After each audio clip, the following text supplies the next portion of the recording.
2026年7月28日，河北唐山，一面黑色的石墙前站满了人。这面墙高 7.28 米，是为了记住7月28日这个日子。墙体到水面的距离是 19.76 米，是为了记住1976年这个年份。墙上密密麻麻刻着24万多个名字，一行接着一行，像一场没有尽头的雨。50年了，有白发苍苍的老人被人搀扶着走过来，有人坐在轮椅上被推过来，有人怀里还抱着不会走路的孩子。他们把花贴在某一个名字旁边，用手指反复摩挲那几个字，就好像那几个字还会回应。但今天我们要讲的不是墙上的名字，我们要讲的是另外一群人，他们的名字差一点就被刻上去了，差一点他们在废墟底下待了几个小时，甚至几天，血流掉了一半，意识一点一点退出身体，然后又被硬生生拉了回来。中国人给这样的人一个很古老的称呼，叫还阳。1987年12月，唐山大地震。过去11年之后，两位天津的精神科医生走进了一所疗养院。这所疗养院里住的全是在那场地震中被砸断脊椎，下半身再也动不了的人。两位医生带着一叠问卷，带着一把在当时的中国几乎没人敢公开使用的量表，也带着一个在当时几乎不能公开讲出口的问题。他们想问这些人一件事，那就是当你以为自己就要死掉的时候，你到底看见了什么？他们原本准备调查100个人，其中19个人拒绝回答，或者中途沉默，最后拿回81份完整的资料，43个男人，38个女人。这81个人里，只有5个人身体完全恢复，剩下76个人终身瘫痪，其中54个是完全性瘫痪，22个是不完全性瘫痪。也就是说，坐在医生对面接受访谈的几乎每一个都是坐着的，而且是一辈子都要坐着的。这份调查后来成为一件很奇怪的事情，它是中国大陆第一份关于濒死体验的正式研究报告，同时在很长一段时间里，它是全世界单次采集样本最多的一次濒死体验调查。1992年，这篇论文的英文版登上了濒死研究期刊的秋季号，占了39到48页。同一年，中文版刊登在中华神经精神科杂志上。1993年，大众医学把它介绍给普通读者。1996年，温州日报做了报道。2006年，中国青年报用了很大的篇幅去采访当年做这件事的2位医生。而让这份调查在后来的30年里不断被人翻出来讲的，其实不是那些数字，是几段口述。有一位王先生说，他昏沉之中进入了另外一个世界，眼前出现一个穿长袍马褂的男人，一瘸一拐地走到他面前，离得很近，但是脸怎么看都看不清楚，糊成一片。那个男人带着他走进一个深不可测的黑洞，四周漆黑，他的身体不由自主地跟着走，走到黑洞的尽头，他发现眼前是一座金碧辉煌的地下宫殿。那个男人进去通报，过了一会儿，他听见里面有人说，生死簿上没有他的名字，先让他回去吧。然后他一睁眼，人已经躺在医院的病床上，医生和护士正在紧张地抢救他。你有没有发现一个问题？西方所有的濒死体验讲的都是隧道，一条黑暗的通道，尽头有光，你朝着光飞过去，光里有温暖，有已故的亲人，有时候还有天使。这几乎已经变成一种全世界通用的死亡想象。电影这样拍，小说这样写，我们也就这样以为。可是唐山的这位王先生，他走到黑洞尽头，看到的不是光，是一座宫殿，而且是地下的宫殿。里面有人办公，有人通报，有步子，有规矩，有一套完整的行政流程。这哪里是天堂？这分明是一个衙门。那么问题就来了，如果濒死体验是大脑缺氧时产生的固定生理反应，那全人类的脑子构造是一样的。为什么中国人的脑子会生出一座地下宫殿，而美国人的脑子会生出一条隧道？如果它不是生理反应，那这座宫殿又是什么？我们今天就顺着这81份问卷一层一层往下挖，因为挖到最后你会发现，这个问题的答案比宫殿本身还要让人背脊发凉。先回到那一页，1976年7月28日凌晨3点42分，唐山这座有100多万人口的工业重镇正在熟睡，然后大地开始剧烈摇晃，只摇了大约23秒。23秒之后，地表 90% 以上的人工建筑被夷为平地，震级 7.8， 地震波及北京、天津，中国14个省市自治区都有不同程度的震感。有一位住在距离唐山50公里外高家庄的居民后来回忆，那天凌晨，天上布满了像红布一样的云，地下传来打雷一样的轰鸣声，然后整个地面变成了波浪，最高的浪头有1.5米，人趴在地上都会被抛起来翻好几个跟头。官方的数字一直到1979年11月才正式公布，距离地震已经过去3年多。国家地震局公布的数字是 24.2 万人罹难，16万多人重伤，7200个家庭全家死绝，4200多个孩子成为孤儿。民间流传的数字则远远不止于此，有人说至少60万，也有旅美学者提出过高达75万的说法，这个争议到今天都没有平息。而在24万和60万之间，还有一个很少被提起的数字，那就是截瘫者。地震把几千个人的脊椎砸断了，他们活下来了，但是活下来的方式是20岁那年躺下去就再也没有站起来。他们被集中安置在唐山的截瘫疗养院里，一住就是几十年。1987年12月，冯志颖和刘建勋走进的就是这样一所疗养院。我们得说清楚，这2个人不是灵异研究者，也不是宗教人士。冯志颖是天津市安定医院的精神科医学教授，后来成为这家医院的院长，拿过国务院的政府特殊津贴。安定医院是一家精神专科医院，刘建勋是他的同事，副主任医师。他们的专业训练告诉他们，一个人在极端危险境遇中的精神状态会直接反映出他的生存能力。心情平静、行为放松的人，在绝境中更容易保住自己，而惊慌、恐惧、垂死的悲痛会迅速消耗掉身体里储备的能量，反而加速死亡。所以冯志颖后来说得很清楚，濒死体验研究的是死亡，但是开展这项研究是为了活人。这句话很重要，我们等一下还要回来。在他们之前，这件事其实已经有人做过。1892年，一位瑞士的地质学家海姆，因为自己在阿尔卑斯山上摔下悬崖，却侥幸生还，开始系统地收集其他登山者坠落瞬间的心理描述。他发现一个很反常的现象，那些从几十米高处摔下来的人，在坠落的那几秒钟里，居然普遍不觉得痛苦，反而觉得时间变慢，思路清晰，心情平静。这是人类第一次用科学的态度去记录濒死状态。然后过了80多年，1975年，一位美国医生穆迪出版了一本书，把这种现象命名为濒死体验。他归纳出10几种反复出现的元素：黑暗的通道、明亮的光、脱离身体、遇见已故亲人、全景式的生命回顾、抗拒返回。这本书卖了几百万册，也顺手把隧道和光这个意象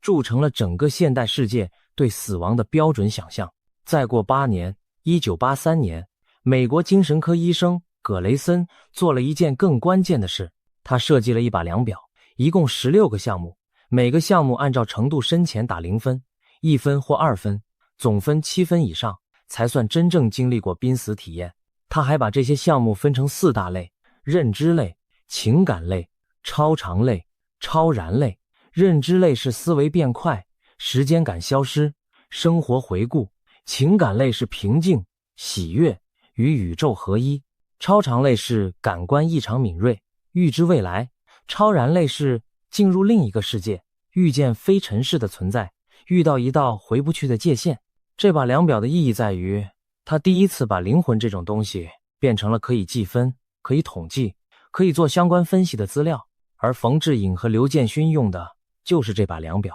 他们在此基础上又扩充出一份包含40种濒死现象的问卷。他们对调查员做过事前训练，训练后的一致性在 95% 以上。每一个受访者都由2位专业人员同时进行调查，最后得出一致结论。每一个人的访谈平均要花3到4个小时，3到4个小时，你可以想象那个场景。1987年冬天的华北，一间疗养院的房间里，2个穿白袍的人坐在一位坐着轮椅的中年人对面，一个问题一个问题地问下去，问他11年前那个夜晚被钢筋水泥压住的时候，脑子里到底发生了什么。这81个人的基本情况是这样的：地震发生那年，他们的年龄从12岁到60岁不等，平均31.4岁。18岁以下的4个人19岁到35岁的51个人，36岁以上的26个人，已婚的42个，未婚的39个。文化程度上，文盲6个，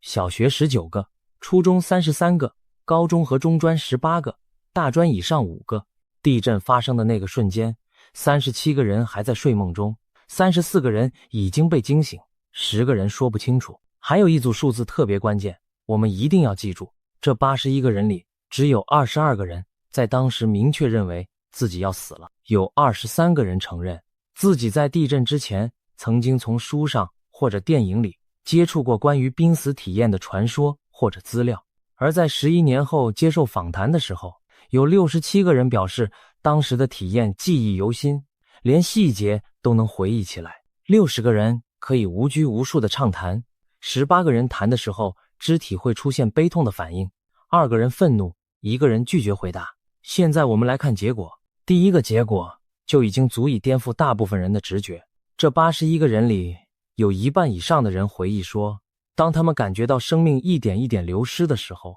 他们不但不害怕，反而觉得思维特别清晰，心情格外平静和宽慰，没有任何恐慌感，甚至有人在那个危难时刻还有某种欢乐或者愉快的感觉，并且觉得自己的思维过程异常迅速，浮想联翩。在整份调查里，出现频率超过1半的体验一共有9种：躯体陌生感、思维特别清晰、情感丧失、身体感觉异常，仿佛是在梦幻之中走向死亡的感觉、平静或宽慰感、生活回顾或者全景回忆、思维过程加快。在那40种现象的完整清单里，还有几项特别值得停下来想一想：失重感、身体异常感、时间停止感、同宇宙融为一体感。这些在世界各地的报告里都很常见，但是其中有一项在西方的心跳停止病例里几乎看不到，在唐山却反复出现。那一项叫做世界毁灭感。这一点其实非常合理，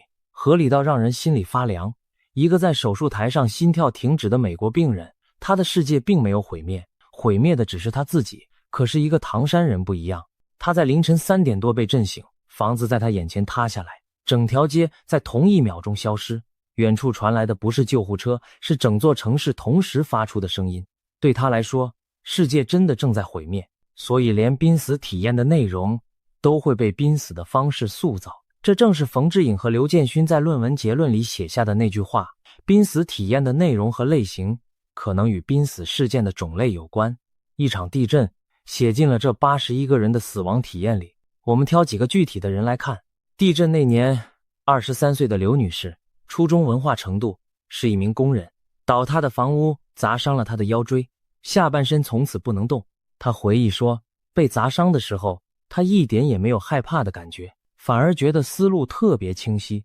思维的速度也明显加快。一些往事像电影一样，一幕一幕在脑海里飞驰而过。童年时候和小伙伴一起嬉笑打闹的欢乐，谈恋爱时候和男朋友卿卿我我的甜蜜，在工作中做出成绩，受到厂里表彰时候的喜悦，这些往事一时间纷纷闪现，而且大都是令人愉快的生活情节。他说，在得救之前那短短几十分钟的濒死过程里，他体验到了一种人生的幸福和快乐。他这辈子第一次那么深刻地感受到人生是可贵的，所以尽管他从此要在轮椅上度过一生，但是每当他回忆起当时的那种感受，他就知道自己要好好的活下去。另一位李先生的描述听起来就完全是另一种质地。他说，身体好像已经不属于自己了，下肢似乎不翼而飞，身体的各个部位散落在空间里，接着好像沉在万丈深渊里，四周一片黑暗，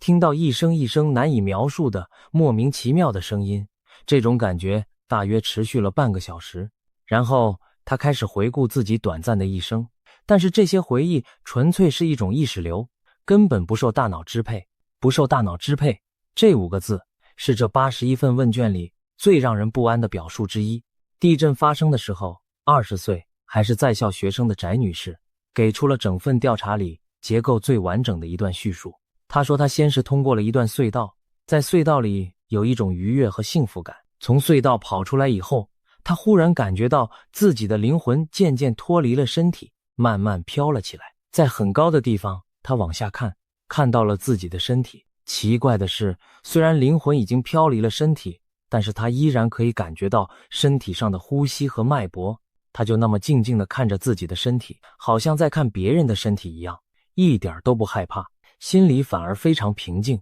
然后他转过身，继续往上飘，飘着飘着，身体似乎被什么东西挡住了，怎么也飘不上去。后来他开始迅速回忆自己以前经历过的事情，从出生、上幼儿园、上学，一直到谈恋爱的情景，还有哥哥结婚时候的情景。时间在他身边飞逝，甚至平时根本想不起来，早就忘记的事情，在那个时候忽然全都想起来了。飘不上去的那道界限，在葛雷森的量表里有一个专门的项目，叫做遇到一个不可逾越的边界，这是全世界濒死体验中最稳定的元素之一。还有一位曹女士，地震那年56岁，是一名大学女教师。她生在旧社会，却从来不相信有鬼有神。那场地震不仅把她本人砸瘫，还让她失去了丈夫、大儿子和小孙子。可是无论是在濒死的那一刻，还是在活下来之后，她都不认为这是命运对她的捉弄。她濒死的时候想到的是什么？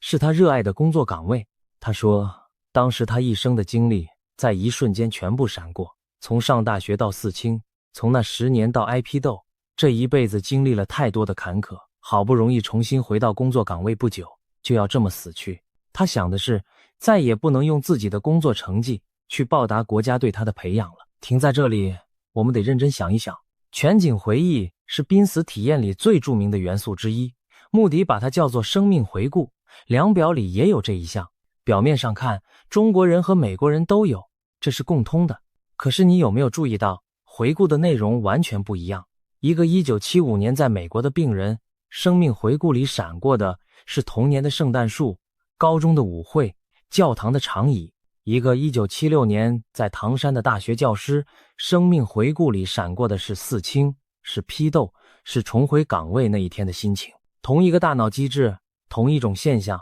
装进去的内容却是完全不同的两个世界。那么问题自然就会延伸下去，如果连生命回顾的内容都是被时代和文化填进去的，那么隧道尽头的东西呢，会不会也是被填进去的？现在我们回到王先生的那座地下宫殿，还有另外一位当年49岁的李女士，她的描述更加彻底。她说眼前全部都是黑暗，忽然看见远处来了2个人，大概就是电影里常说的黑白无常吧。他们来到她身边，要带她走。走了一段时间，她来到了阎王殿，在那里看见了阎王爷，长得就和电影里描述的差不多，很凶，留着长胡子。阎王爷看到他之后，就在那里翻看一本册子，翻了一会儿，跟他说，这里没有你，你回去吧。于是他就回来了。请注意这段叙述里的一个细节，他自己说，大概就是电影里常说的黑白无常吧，他自己都知道那个形象是从哪里来的。还有一个部分我们必须诚实的讲清楚，李女士还说，她当时感觉到离她不远，隔着一条街的路口要发生车祸，被救出来之后，她告诉了身边的人，结果几天之后那里真的发生了车祸。这一段以及王先生和李女士的完整口述并没有出现在1992年那篇正式论文的统计表格里，论文给的是数字，是分类，是相关系数。这些故事来自后来的媒体转述和2次采访，他们很可能是真实的访谈记录，但是他们没有经过论文那一层的核对程序，我们在引用的时候得把这条线分清楚。好，现在把数字和故事放在一起看，按照葛雷森的量表打分，这81个人里有9个人一项也没得分，72个人有得分。真正达到7分门槛，可以被认定为经历过濒死体验的是32个人，接近全部受访者的40%，其中7到10分的21个，11到14分的9个，15分以上的2个，平均分是 9.88。 而这32个人的类型分布才是这篇论文真正想说的话。认知型11个，占30%多，情感型只有1个，超常型4个，超然型9个，还有7个人同时涉及2到3种类型。如果把81个人的总分按4大类分别加起来，认知类165分，情感类82分，超常类95分，超然类105分。认知型和超然型最高，情感型最低。这是什么意思？意思是唐山的还阳者们最常经历的是思维加快、时间扭曲、生活回顾这一类认知现象，以及进入另一个世界、遇见非尘世存在这一类超然现象。而纯粹的情感体验，那种西方报告里铺天盖地的无条件的爱、极致的喜悦、被光包围的温暖，在唐山的样本里反而是最弱的一项。论文自己在讨论部分写得很直接，他说他们的观察结果和葛雷森在美国的观察，以及帕斯瑞查与史蒂文森在印度的观察都存在差异，而这些差异提示濒死体验的内容、顺序和类型可能与种族、地区、心理文化背景以及濒死事件的种类有关。换句话说，1987年这两位中国医生在还没有跨文化心理学这套时髦说法的年代，就已经凭着81份问卷把问题指向了文化。那隧道到底去哪里了？这是很多人讲唐山这份调查时最容易搞错的地方。网络上流传的版本经常说，大约1/3的唐山幸存者有通过坑道或者隧道式的空间的感受，但是如果你回去查原始论文的统计，会发现真正报告了隧道感受的是81个人里的13个，13除以81大约是1/6，1/6这个数字比很多人以为的低太多了。可是先别急着下结论，因为西方的数字其实也没有大家以为的那么高。美国心理学家林恩在康乃狄克州做的那份经典调查里，报告自己穿过一个黑暗的平静的空间的人也只有2/3左右，而且这些人对这个空间的称呼五花八门，有人叫隧道，有人叫漏斗，有人叫管子，有人叫涵洞，有人叫鼓，还有人根本说不出那是什么。你看，连隧道这个词本身都是后来被归纳出来，被书名和电影固化下来的。当事人并没有统一的说法，他们只是描述了一种共同的感觉，那就是我在一个黑暗的封闭的东西里面移动。至于这个黑暗封闭的东西，你会把它想象成什么形状，那就取决于你的脑子里装了什么。一个1975年的美国人脑子里装的是公路、地铁、下水道、光的尽头，所以他说那是隧道。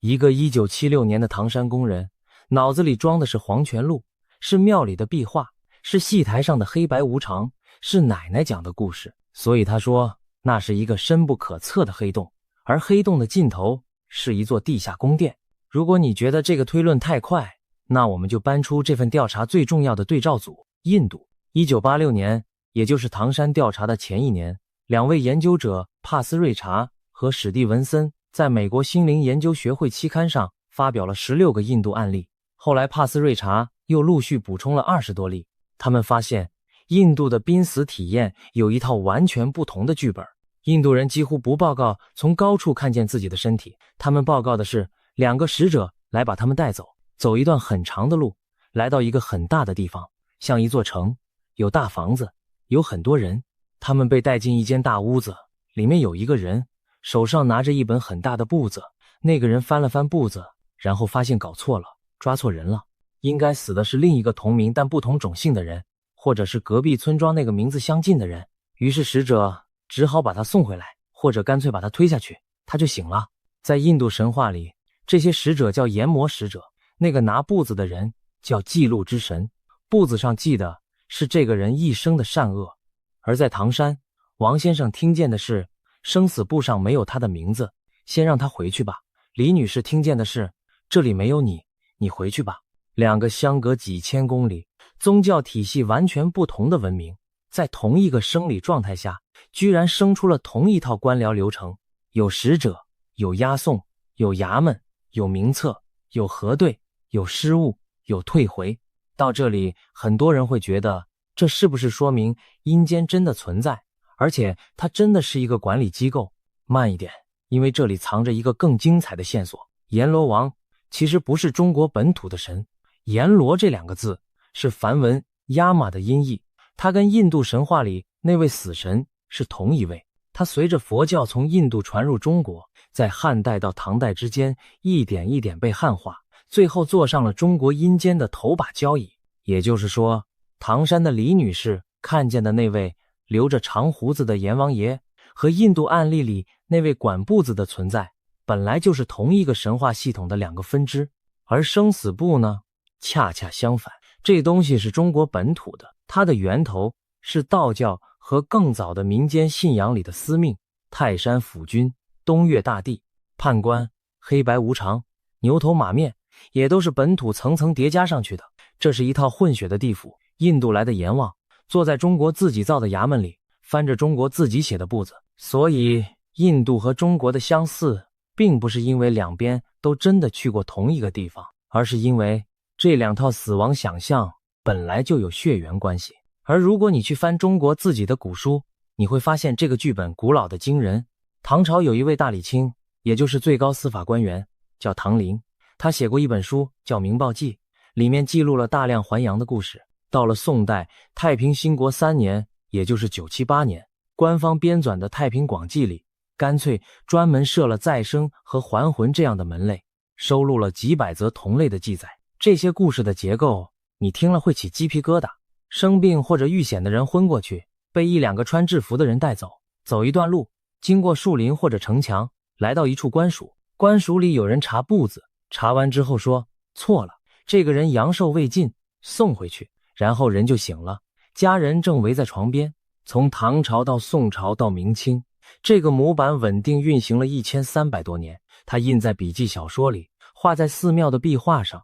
唱在戏台的锣鼓声中，贴在过年的年画上。它比任何一部电影都更深地刻进了中国人的潜意识。而在这套民间版本的旁边，还有一套更精致的版本，那就是佛教的中阴。佛教讲，人断气之后，神识并不是立刻投生，而是会经历一段过渡状态。在这段状态里，会出现光，会出现景象，会出现一场对这一生的清算。而在净土一系的传统里，临终见佛、见莲花、见楼阁现前，本来就是被反复记载、反复讨论的事情。有西方学者专门研究过这类临终见闻在中国净土佛教里的地位有多核心。也就是说，中国人面对死亡，手上不是只有一个剧本，而是至少有3套剧本叠在一起。道教的司命簿册，佛教的中阴与清算，还有民间戏曲，把两者混合之后画出来的那个图像。一个濒死的人不需要选，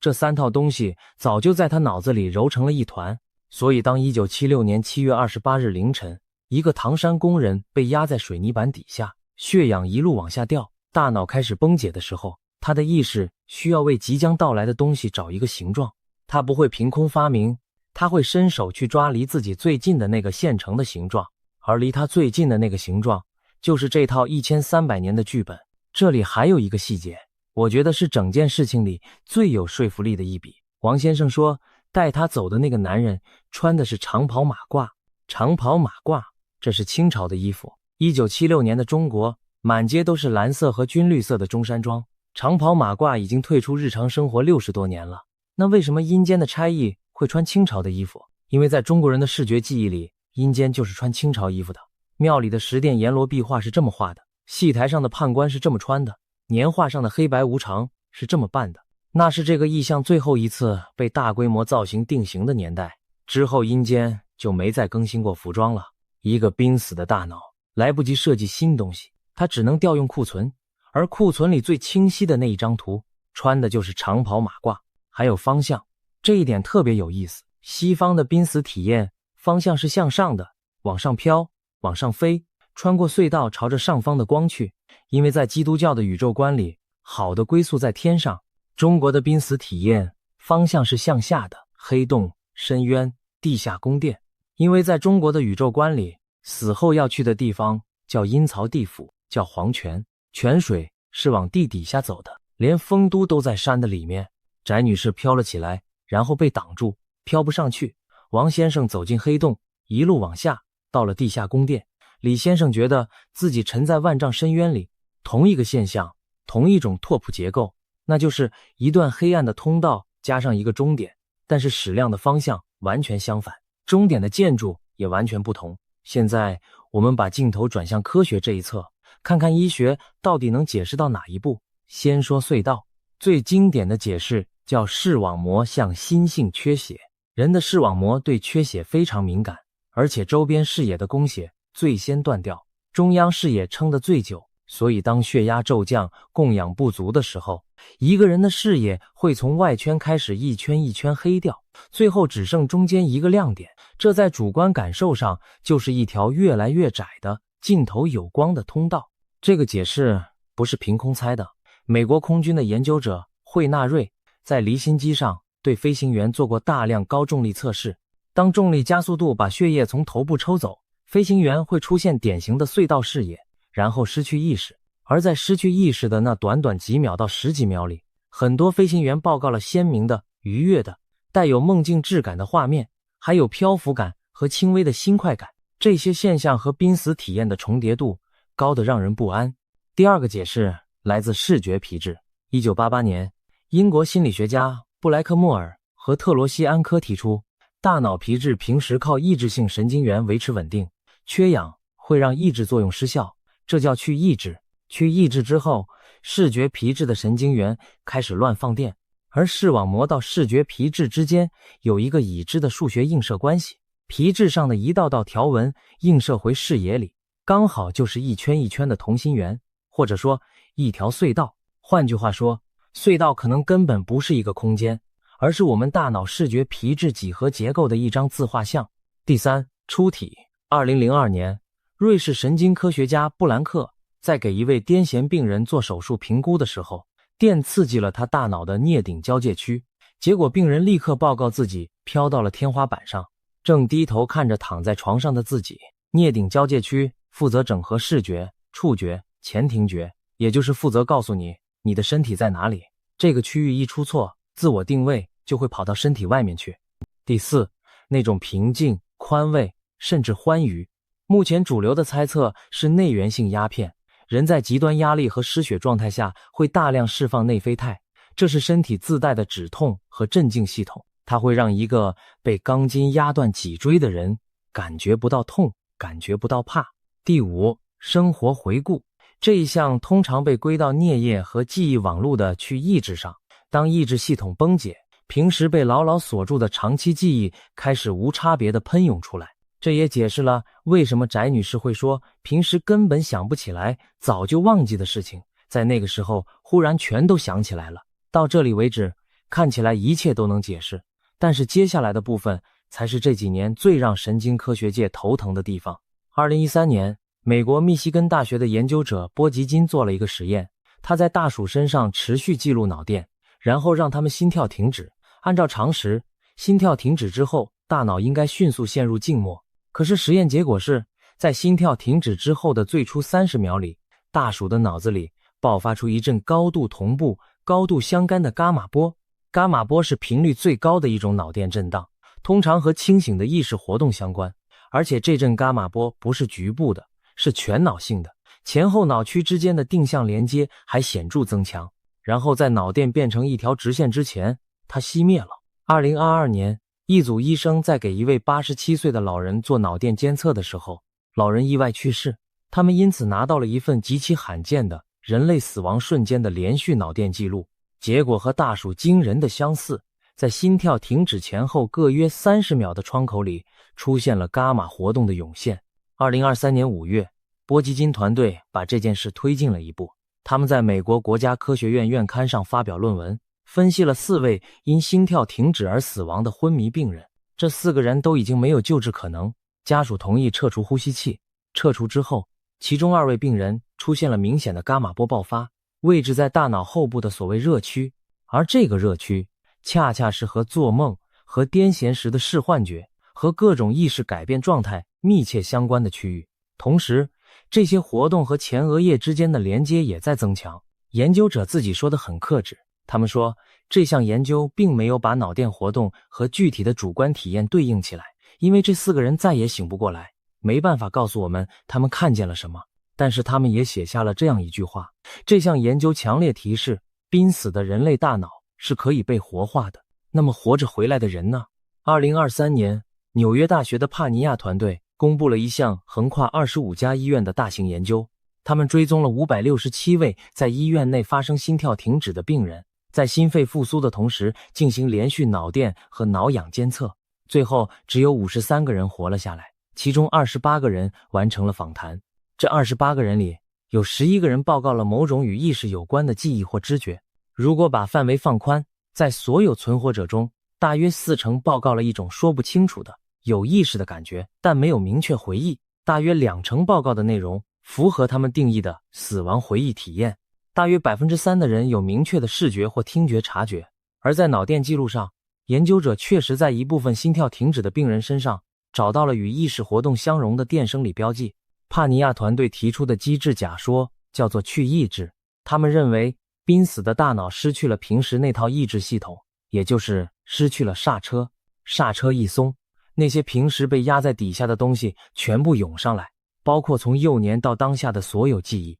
而且是带着道德评价的方式被重新检视。这也许就是生命回顾的来源。而到了2026年，比利时列日大学昏迷科学组的马夏尔又提出了一个更大胆的方向。他的团队追踪了180位病人，其中12位报告了濒死体验。初步结果显示，有过濒死体验的人，他们大脑活动的复杂度更高。他提出的假说是，濒死体验可能不是一个故障，而是一种适应，是大脑在面对致命威胁时主动生成的一种高度结构化的心理状态，用来处理无法承受的恐惧和崩溃。换句话说，它可能是我们这个物种面对死亡时内建的最后一道保护程序。好，现在我们把两边的说法摆在一起。硬体派的说法是这样的：濒死的大脑会产生一套普世的骨架，一段黑暗的通道，一种深沉的平静，一场无差别的记忆喷发，一次身体边界的溶解。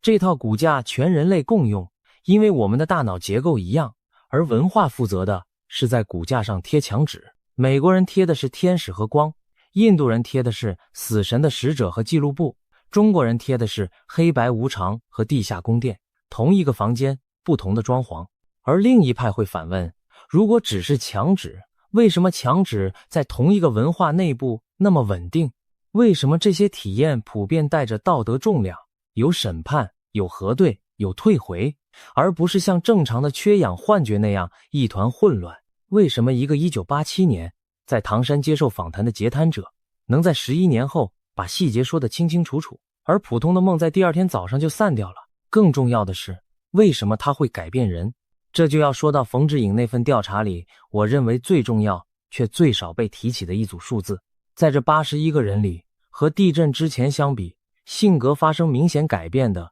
有47个，将近60%，而且改变是有规律的。研究者做了相关分析，发现那些在濒死时体验到思维特别清晰的人，性格后来大多变得温顺，一共有19个人。而那些报告自己遇见过非尘世的人，或者灵魂感觉思维和行为不受意识控制，或者有被审判感的人，性格大多变得盲目乐观，或者变得急躁。还有一项相关分析特别值得注意，研究者发现性格的改变程度和后来是否出现截瘫并发症之间存在着显著的正相关。这句话翻译成人话就是，身体越糟的人变得越多。而在所有这些统计数字后面站着的是刘女士，那个23岁被砸断腰椎，后半生只能坐在轮椅上的女工人。她说，每当她回忆起当时的那种感受，她就知道自己要好好的活下去。我想这才是冯志颖那句话真正的意思。濒死体验研究的是死亡，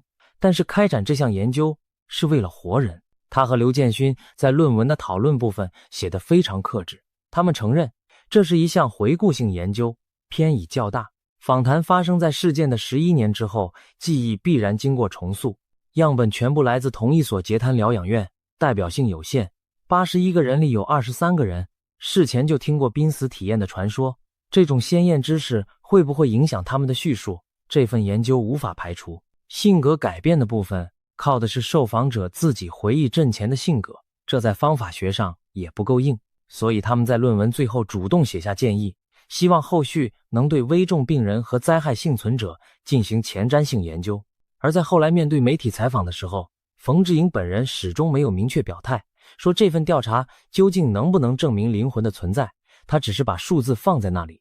我觉得这是一种很了不起的克制，因为在1987年的中国，说有是危险的，说没有是轻率的。他选择了第3条路，那就是把观察如实记录下来，然后把判断留给时间。现在让我们回到2026年7月28日那天上午，唐山地震遗址纪念公园里举行了50周年的纪念仪式。国务院总理李强代表最高领导人到场献花，向纪念墙3鞠躬。而在那之后，他去了一个地方，一所疗养院，探望那些在地震中瘫痪的幸存者。就是那样一所疗养院，39年前，冯志颖和刘建勋坐了下来，一个人问了3到4个小时，一连问了81个。当年那81个人，最年轻的地震那年12岁，如今已经60多岁；最年长的当年60岁，如果还在世，已经是110岁的老人了。绝大多数人早就已经去了他们当年短暂拜访过的那个地方，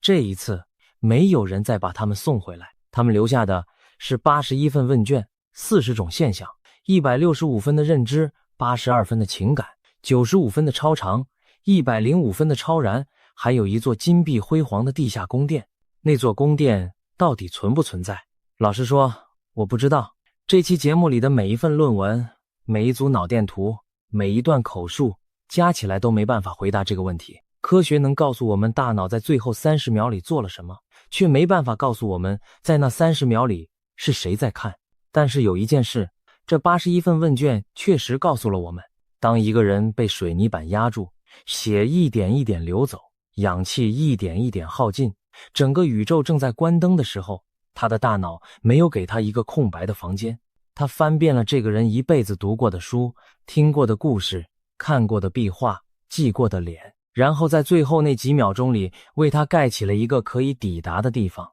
有门，有人接，有规矩，有一本记着他名字的簿子，还有一句话：你回去吧。美国人的脑子盖的是隧道尽头的光，印度人的脑子盖的是一座有大房子的城，而唐山那个工人的脑子盖的是一座金碧辉煌的地下宫殿。也许这件事本身比宫殿是真是假更值得我们发呆，因为它意味着我们每一个人的脑子里其实早就已经盖好了一座建筑。它用我们这辈子听过的每一个故事当砖，用我们见过的每一张脸当窗。我们自己看不见它，因为我们还没有走到门口。而在唐山，有81个人走到了门口，又被推了回来。他们回来以后，有19个人变得温顺了。有一个坐轮椅的姑娘决定要好好活下去，不管门后面是什么，这件事好像已经足够重要了。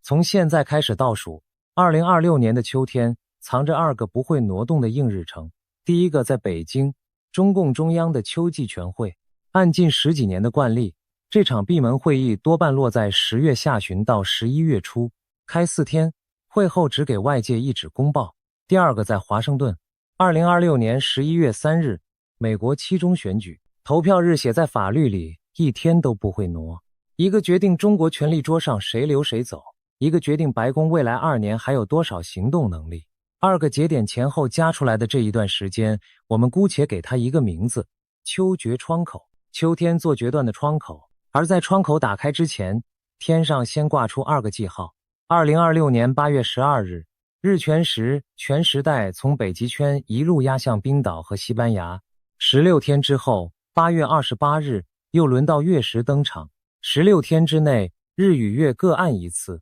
这是天文台的日历，不是任何人的想象。天象本身不决定任何事，这一点必须先讲清楚。但在预言圈的语境里，石像历来被当成倒数开始的钟声。钟声响在8月，窗口开在10月和11月，中间隔着的就是这支影片要一格一格数过去的那段路。巧的是，就在这段时间前后，2个背景毫无交集的人把话压在了同一个月份。一位在英国克雷格·汉密尔顿·帕克，灵媒出身，经营预言网站多年，每年年底固定开直播讲来年。一位在美国布兰登牧师背景，讲的是他所说的意象。一个看灵视，一个做祷告，管道完全不同，圈子互不往来，彼此的记录里找不到引用对方的痕迹。但他们近期的说法经过整理排列之后，指向惊人的一致。11月，他们各自看到了什么？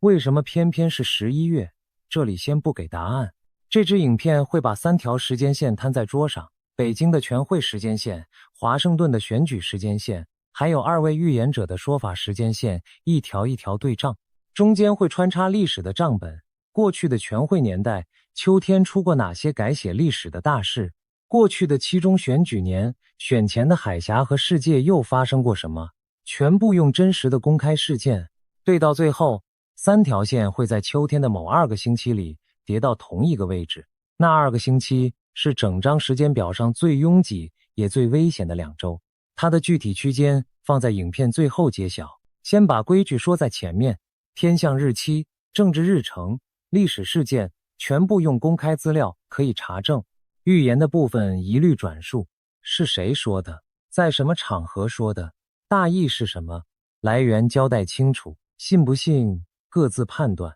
我们要做的只是把时间线叠起来，看看重叠的地方到底有多窄。现在倒数开始，顺手先把此刻的位置标在日历上，今天往后数，距离8月12日的日全食只剩最后几个星期，距离11月3日的美国投票日大约106天。106天听起来还很宽裕，但等一下把全会惯例、天后窗口和2份预言的转述叠上去，这106天会一段一段被切掉，最后剩下的就是那14天。先摊开第1条线，北京。全会这2个字，外界常常听过就忘，但在中共的权力运作里，中央委员会全体会议是1年里分量最重的一次聚会。200多名中央委员，100多名候补委员，全部进京关起门来开会，人事的定案，路线的定调，谁被开除，谁递补转正，都在这几天里走完最后的程序。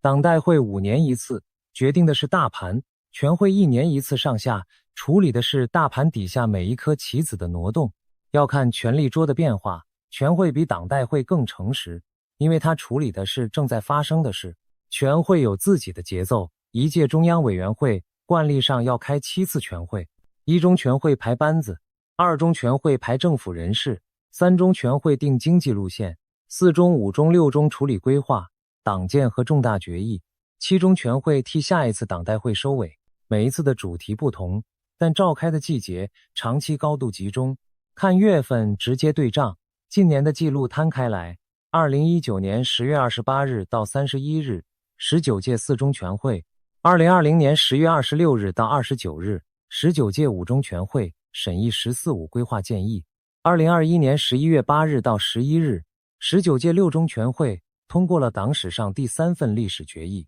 ，2025年10月20日到23日20届4中全会审议“15·5”规划的建议。4次正常召开的全会，起始日期全部压在10月20日到11月8日这条窄缝里，前后不超过20天。唯一的大例外是20届3中全会，按惯例应该在2023年秋天召开，结果一路拖到2024年7月才开，迟到大半年。当时外界议论了很久，各种解读都有，但至少说明一件事，全会的日期本身就是政治状态的温度计。准时代表内部瞧得定，迟到代表桌子底下有事。所以讲秋季全会惯例不是随口说的，10月下旬到11月初就是北京政治日历上的决断季。2026年如果按惯例再开一次全会，最可能的落点还是这条窄缝。把这条窄缝记住，它是整张时间表的第1根柱子。再摊开第2条线，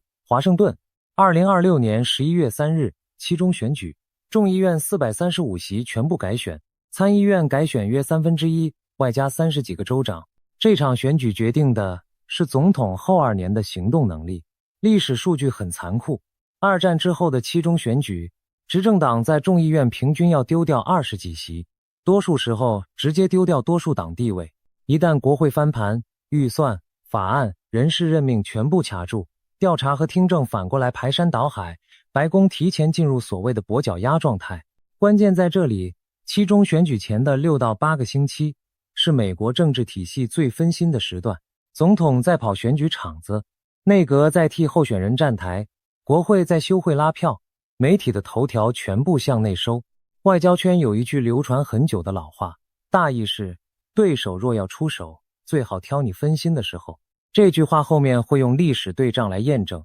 先放着。而2026年的秋天，北京的决断季和华盛顿的分心季前后脚叠在同一张日历上，这就是秋决窗口的骨架。窗口里面装了什么，要一层一层看。先从北京这一侧的信号学讲起，因为全会这种闭门会议，门虽然关住，门缝底下其实一直在漏光。读北京的政治有一套老方法，圈内人叫克里姆林宫学的中国版，核心就3个字：看异常。正常的东西没有资讯量，异常才有。第一个信号，人事。全会前的几个月通常是人事调动最密集的时段，省部级的挪位，军队将领的晋升名单，还有更引人注意的，谁突然从公开场合消失。过去2、3年，这种消失的戏码不断上演，火箭军高层整批换血，前后2任国防部长先后被开除党籍，军委高层有人长期未公开露面，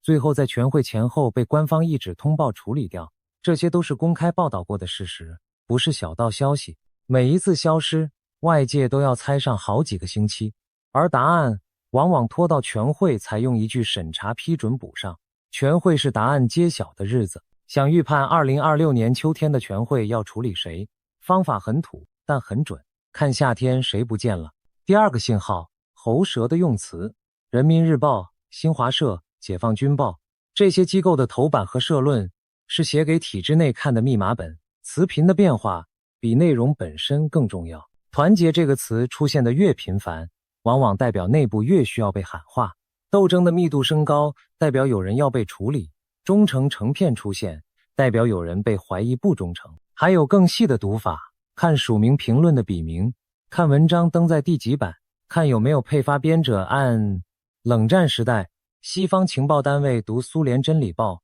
用的就是同一套方法。方法很老，但至今有效，因为列宁式政党的沟通结构几十年没有变过。第三个信号，日程本身。全会的召开日期通常提前1到2周，由政治局会议建议公布，公布的越晚，代表内部瞧得越辛苦。如果2026年秋天全会日期迟迟不出，或者公布之后又出现罕见变动，那本身就是最大的信号，比任何内容都大。第4个信号，军队的动态，将领的排名顺序，阅兵和演习场合谁出席谁缺席，军报头版对哪个战区注目。2012年是个现成的例子，那年2月，王立军闯进美国驻成都总领事馆，薄熙来案引爆，整个夏天北京的空气越绷越紧。到了秋天，18大前夕，案子处理完毕，权力交接才走上台面。从春天的异常到秋天的清算，时间差就是大半年。这个节奏和我们现在谈的2026年结构上一模一样，夏天看异常，秋天等决断。把这4个信号记住，后面对仗会用到。不过光看信号还不够，要判断秋天的全会能出多大的事，得回头翻历史的账本。中共建政以来，全会前后出过哪些改写历史的大事？翻开来会发现一个让人背脊发凉的规律，这个体制最剧烈的权力震荡，多数不是发生在敲锣打鼓的党代会，而是发生在全会前后的那几个星期。第一笔账，1959年，庐山。那年夏天，8届8中全会在庐山召开，会议本来的议程是纠正大跃进的偏差，往回收。国防部长彭德怀写了一封信，讲了真话，结果风向一夜翻转，纠左变成反右倾，彭德怀被打成反党集团，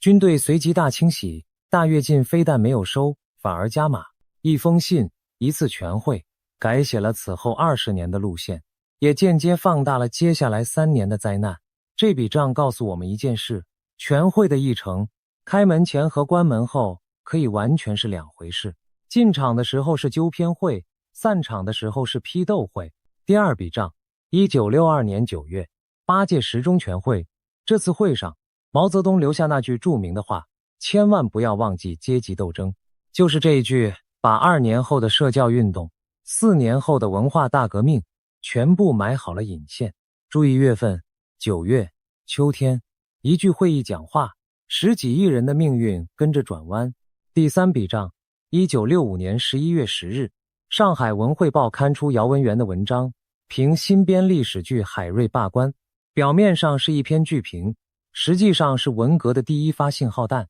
北京的报纸压了将近20天不敢转载，最后顶不住压力照登。半年后，文革全面爆发，又是秋天，又是一个从纸面上开始的地震。第4笔账，1971年9月13日，林彪党章上白纸黑字写明的接班人搭机出逃，坠毁在蒙古温都尔汗。913事件之后，军委办事组整个被清洗，中国政治的权力桌被掀翻重摆，官方媒体沉默了好几个星期才找到说法。这件事不是发生在全会会场，但他直接把原定的议程全部改写。注意，还是9月，还是秋天。第5笔账，1976年10月6日，毛泽东去世不到1个月，华国锋联手叶剑英，在中南海一夜之间抓捕4人帮。政变式的权力交接，从行动开始到结束，前后大约1个小时，4个政治局委员1个晚上全部拿下。10月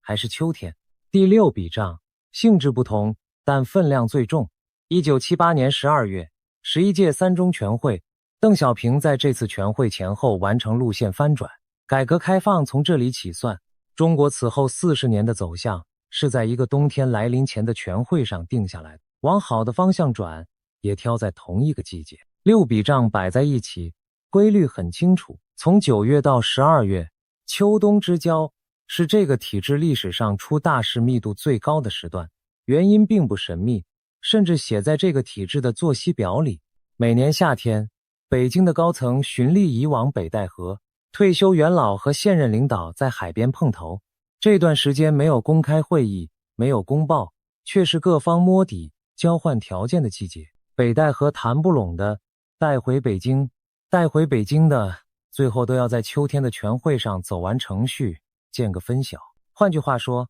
夏天是酝酿，秋天是摊牌，这是几十年不变的政治节气。全会要开，人要进京，议程要定，权力要重新分配，所有累积了1年的矛盾被压缩到同一个时间点引爆。秋决窗口这4个字不是修辞，是统计。这里再补一小段天上的账当作书签。1914年8月，欧洲各国相继宣战，第一次世界大战全面开打。就在同一个月，8月21日，一场日全食横过东欧，时代底下正是即将变成战场的土地。1941年9月21日，另一场日全食横贯中国腹地。当时中日战争已打了4年，各地都有人抬头看太阳缺角。3个月后，珍珠港事变，太平洋战争爆发。先讲清楚，天象和战争之间没有任何可以验证的因果。日食的轨道1000年前就能算出来，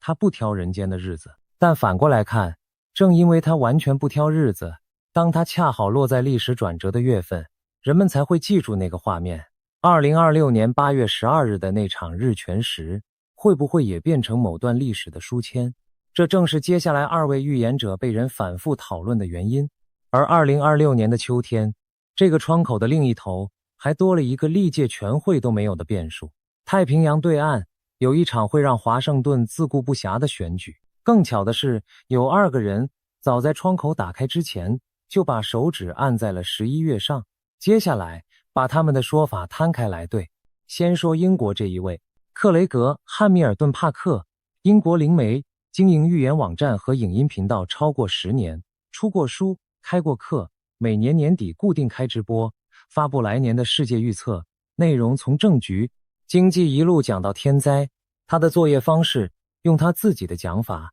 是零式搭配对时事的长期观察。也就是说，他自己并不否认他的预言里掺着新闻判读的成分。这一点先记下来，等一下对账有用。在预言圈，他的成名作是2件事。2016年，英国脱欧公投之前，他提前讲中了结果的方向。同一年，美国大选之前，他又讲中了川普当选。当时多数民调和主流评论压的都是另外一边，所以这2发命中，让他的年度直播从小众兴趣变成了大众话题，媒体开始引用他，订阅数跳了1个量级。但要对账，就得把成绩单2面都翻开。帕克说错的也不少，他预测过某些年份的重大天灾，时间到了没有发生；他点过名的某些政治人物动向，后来走向完全相反。还有一些说法，用词模糊到事后怎么解释都通，这种只能算无效样本，不能算命中。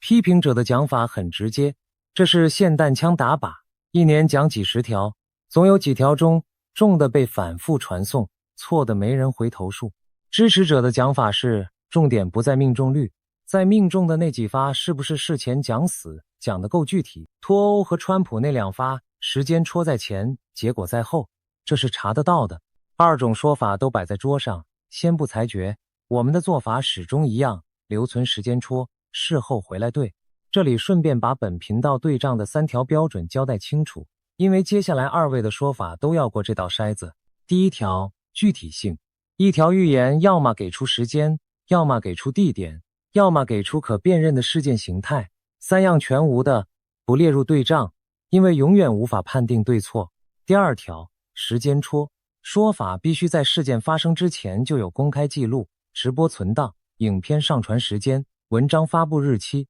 缺这个的一律当事后诸葛处理。第3条，可反驳性必须存在一种结果能证明这条预言是错的，如果怎么发展都能解释成命中，那不是预言，是话术。用这3条去筛，帕克的记录里，脱欧和川普那2发是过得了筛子的，他那些模糊的年度饭坛多数过不了。这个筛法对他不算客气，对谁都一样。回到2026年，根据本频道对他公开直播内容的整理，帕克在近期的直播中多次提到下半年的东亚局势，大意是他看到台湾海峡周边的紧张在秋天之后明显升高，他不止一次用接近年底11月前后这样的时间描述。他还提到这波紧张和中国内部的权力状态有关，大意是内部越不稳，向外的动作就越大。他也讲到美国，大意是那段时间的美国会被自己的政治撕扯缠住，反应会慢半拍。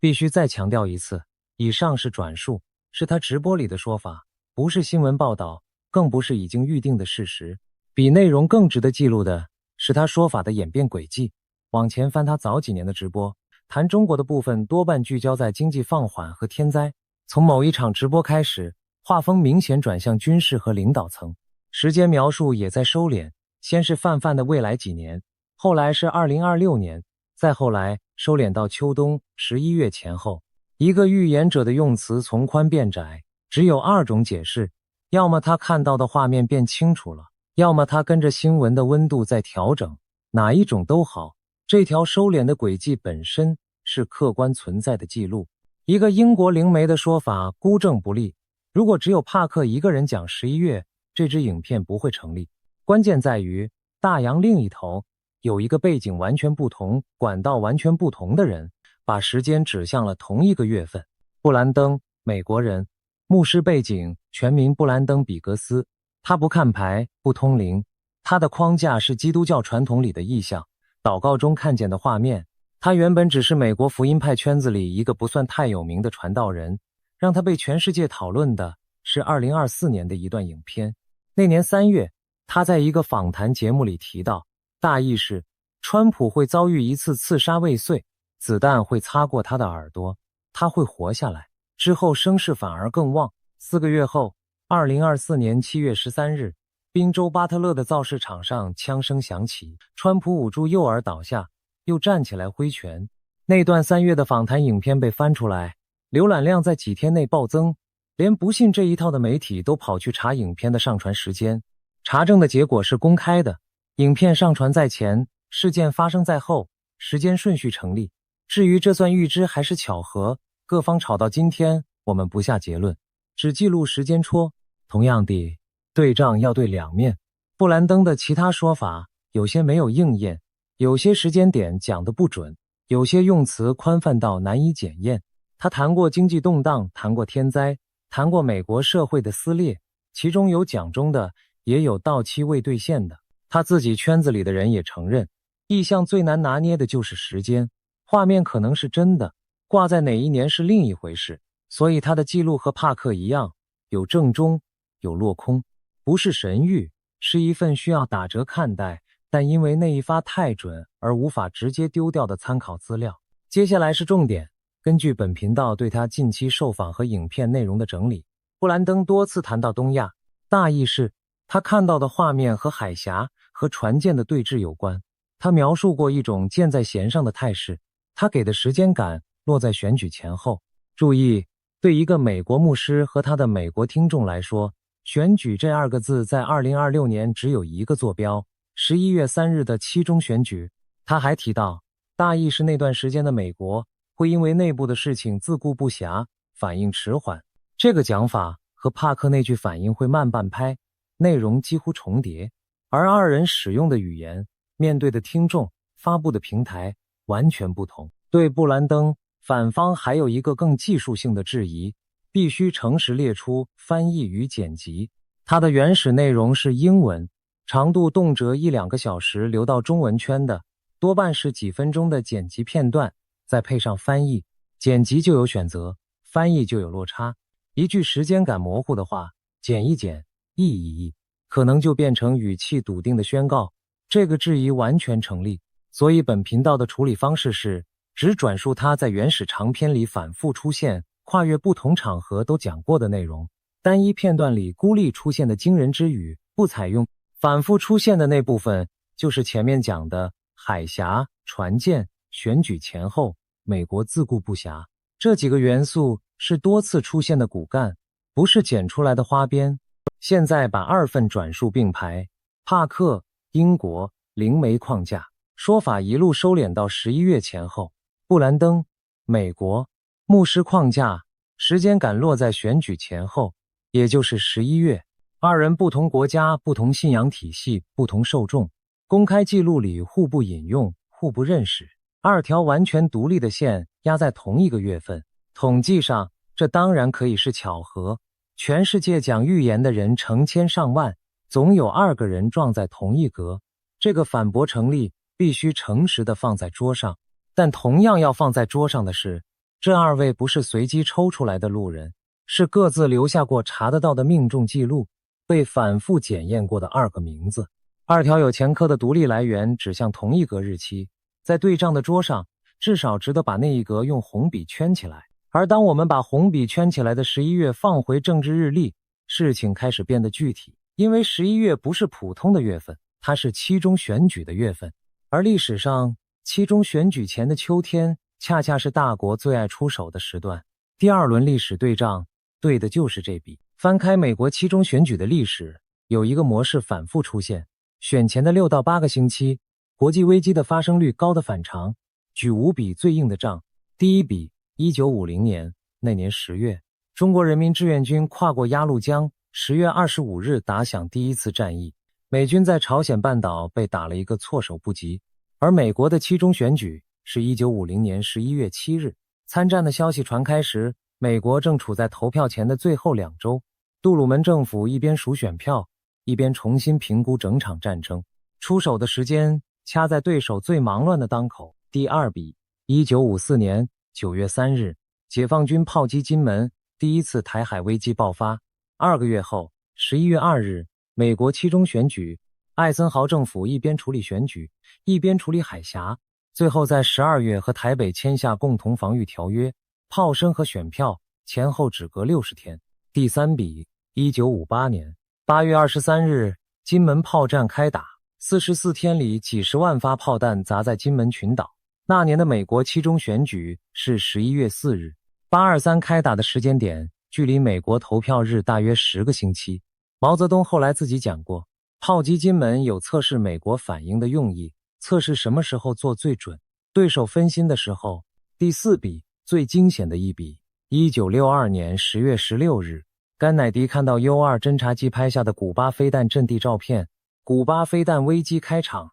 10月28日，赫鲁雪夫宣布撤弹，危机落幕。而美国期中选举的投票日是11月6日，人类距离核战最近的13天就紧贴在期中选举前面，像是被人刻意塞进那条缝里。事后解密的史料显示，选举时程确实影响了白宫处理危机的节奏和公开的口径。第5笔，离现在最近。2022年8月2日，美国众议院议长裴洛西访台，解放军隔天发动围台军演，飞弹第一次飞越台北上空，海峡中线从此形同作废。而2022年正是美国的期中选举年，投票日11月8日，访台、军演、选举全部挤在同一个秋天。这一笔最值得玩味的地方在于，北京把裴洛西访台定性为挑衅，顺势把军演常态化。换句话说，其中选举年的秋天，连台北和华盛顿自己的政治动作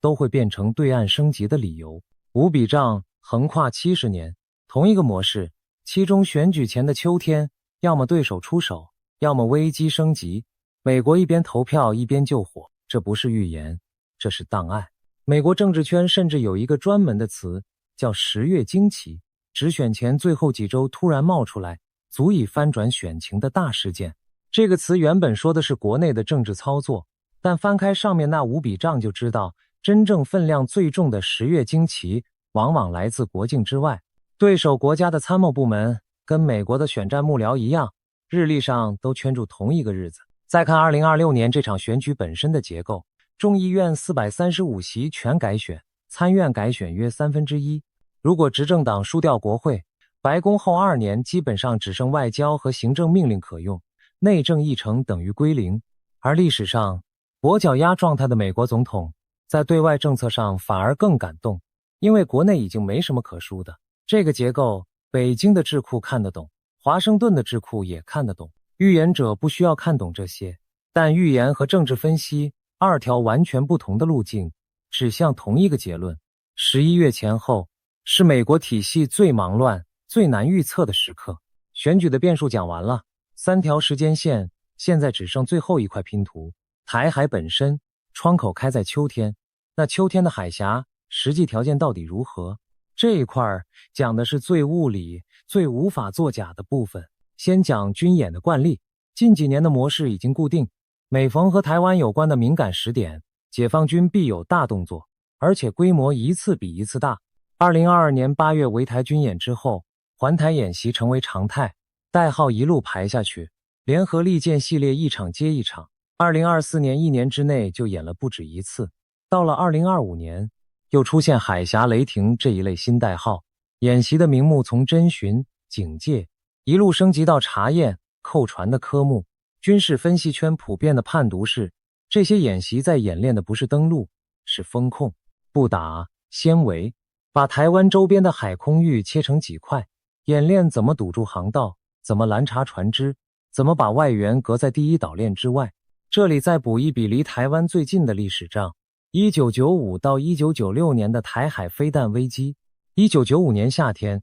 李登辉访美之后，解放军7月在彭佳屿外海试射飞弹，到了秋天8月和11月又接连举行飞弹射击和2期登陆演习，一路演到冬天。隔年1996年3月，台湾第一次总统直选前夕，飞弹直接落在基隆和高雄外海，美国调动2个航母战斗群进入周边海域，是越战之后美军在亚洲最大规模的兵力展示。注意那次危机的节奏，夏天出事，秋天升级演习，隔年选举前摊牌，压力不是一天到位的，是沿着季节一阶一阶叠上去的。如果2026年下半年的海峡也要升温，最可能的形态不是晴天霹雳，而是这种阶梯式的节奏。而阶梯的第一阶通常就藏在8月和9月的演习公告里。风控式演习最让人不安的地方是一个技术细节，风控演习和真正封锁的前48小时，从外面看几乎长得一模一样。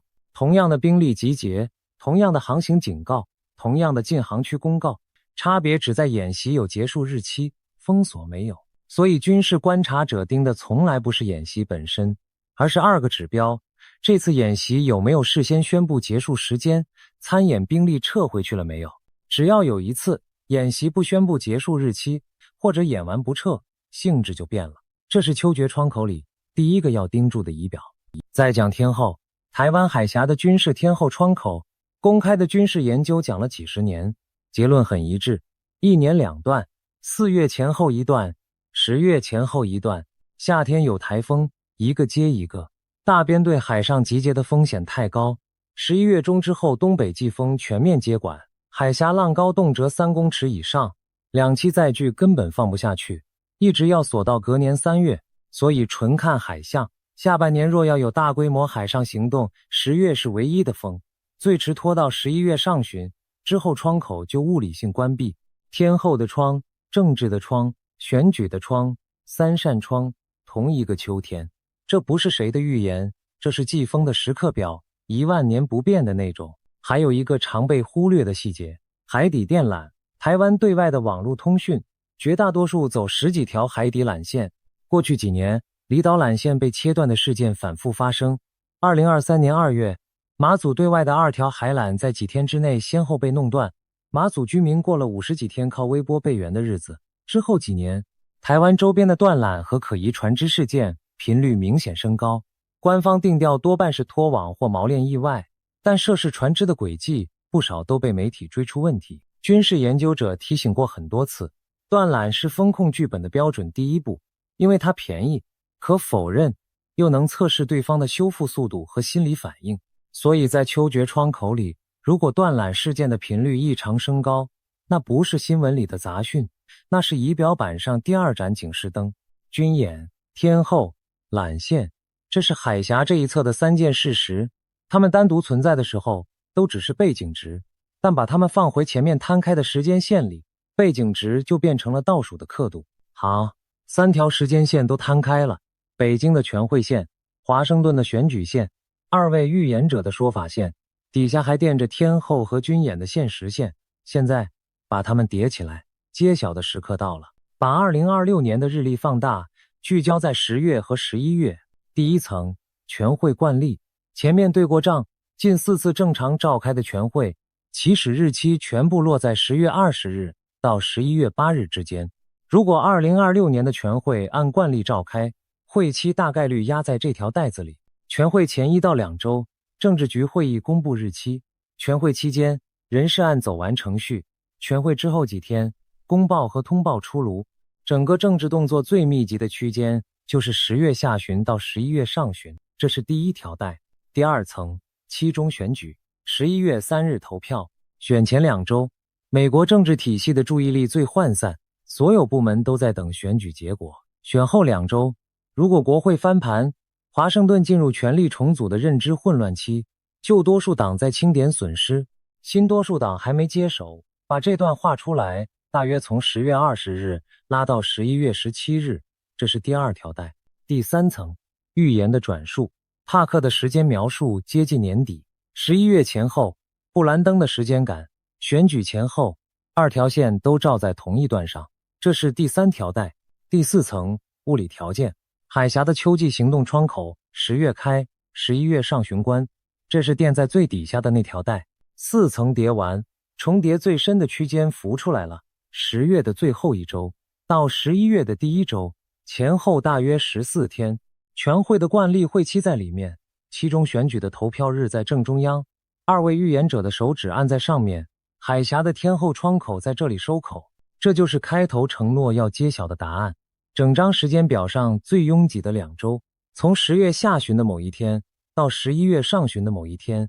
，4条带子叠在同14天里。为什么偏偏是这14天，而不是更早或更晚？把两边的视角各讲一句就懂了。从北京的视角看，全会之前，内部的牌还没洗完，谁也不敢在外面开新战线。全会之后，人事底定，路线定调，对外动作才有内部授权。而天后窗口偏偏在11月上旬收口，等于全会一散场，能动手的日子只剩下短短1节。从华盛顿的视角看，投票日之前，白宫不敢冒险，任何危机处理失当都会直接反映在选票上。投票日之后，若国会翻盘，行政部门忙着止血，反应速度最慢。两边的政治力学，一个在这14天里刚拿到授权，一个在这14天里最没有余力。窄缝不是画出来的，是两边的制度自己挤出来的。而从8月28日那场月食算起，到这段窄缝的终点11月3日，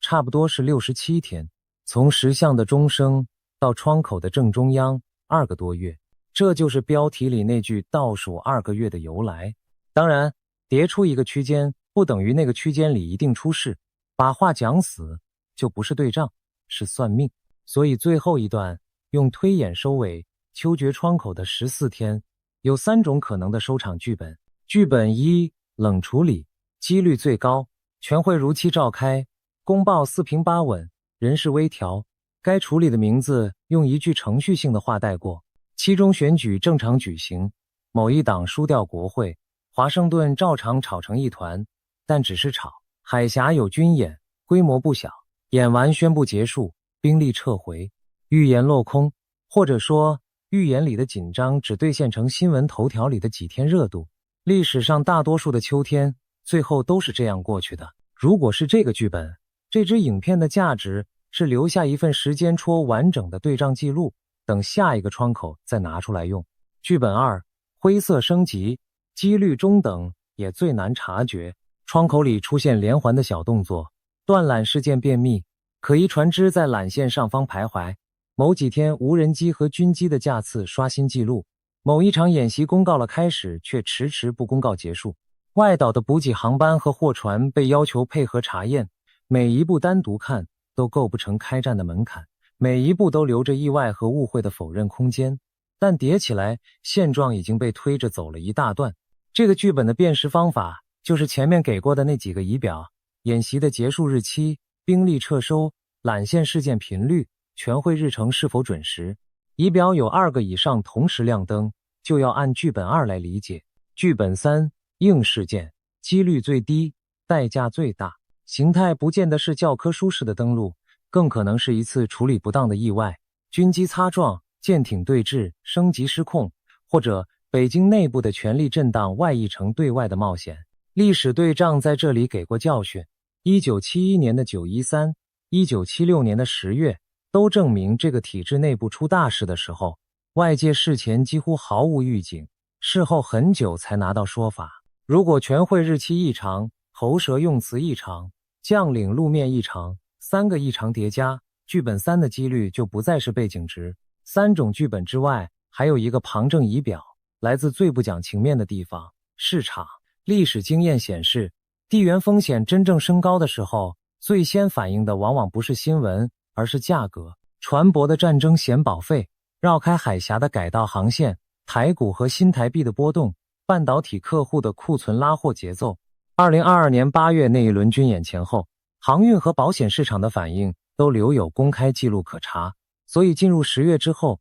如果新闻还很平静，价格却先动了，宁可相信价格。前笔画诚实，3种剧本共用同一段倒数，差别只在仪表板上亮几盏灯，所以最后把整支影片讲过的仪表收成一张无盏灯的清单，方便接下来的3个多月逐一核对。第1盏灯，全会日程。政治局会议公布全会日期的时间点，准时公布，日期落在惯例窄缝里，灯是绿的，迟迟不公布，或公布后出现变动，灯转红。第2盏灯，人事异常。全会前的夏秋2季，有没有将领或政治局层级的人物长期消失，缺席重要场合，消失的层级越高，时间越长，灯越红。第3盏灯，喉舌词频。团结、斗争、忠诚这几个词在党媒头版的密度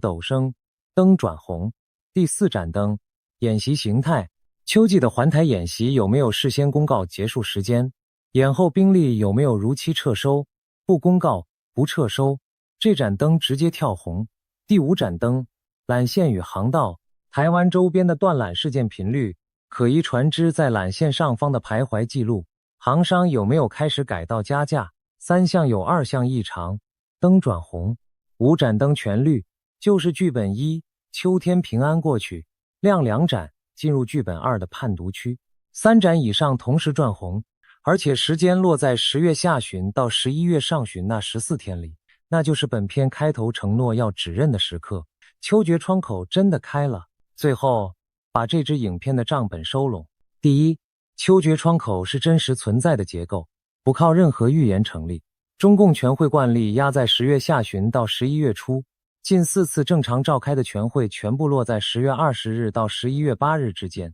美国期中选举固定在2026年11月3日，两者加出的重叠带前后大约14天。第二，历史对仗显示，这个体制的重大震荡偏爱秋天。1959庐山，1962十中全会，1965姚文元的文章，1971、1913、1976年10月，1978三中全会，而美国期中选举前的秋天，1950、1954、1958、1962、2022、5度出现参战、炮战、飞弹危机或围台军演，两边的档案指向同一个季节。第三，帕克与布兰登，一个灵媒，一个牧师，2条互不相识的线，说法经转述整理后，同指11月，预言可以不信，2条独立来源的重合，值得记录在案。第四，物理条件收口，海峡的秋季行动窗口10月开，11月上旬关断缆与不宣布结束的演习，是仪表板上最该盯住的2盏灯。窗口会不会真的开？没有人能保证，3种剧本里几率最高的始终是冷处理。但日历不会说谎，从2026年8月12日的日全食，到8月28日的月食，再到10月下旬与11月上旬那拥挤的14天，下半年的每一步都走在倒数声里。账已经摆在桌上，时间会自己来对。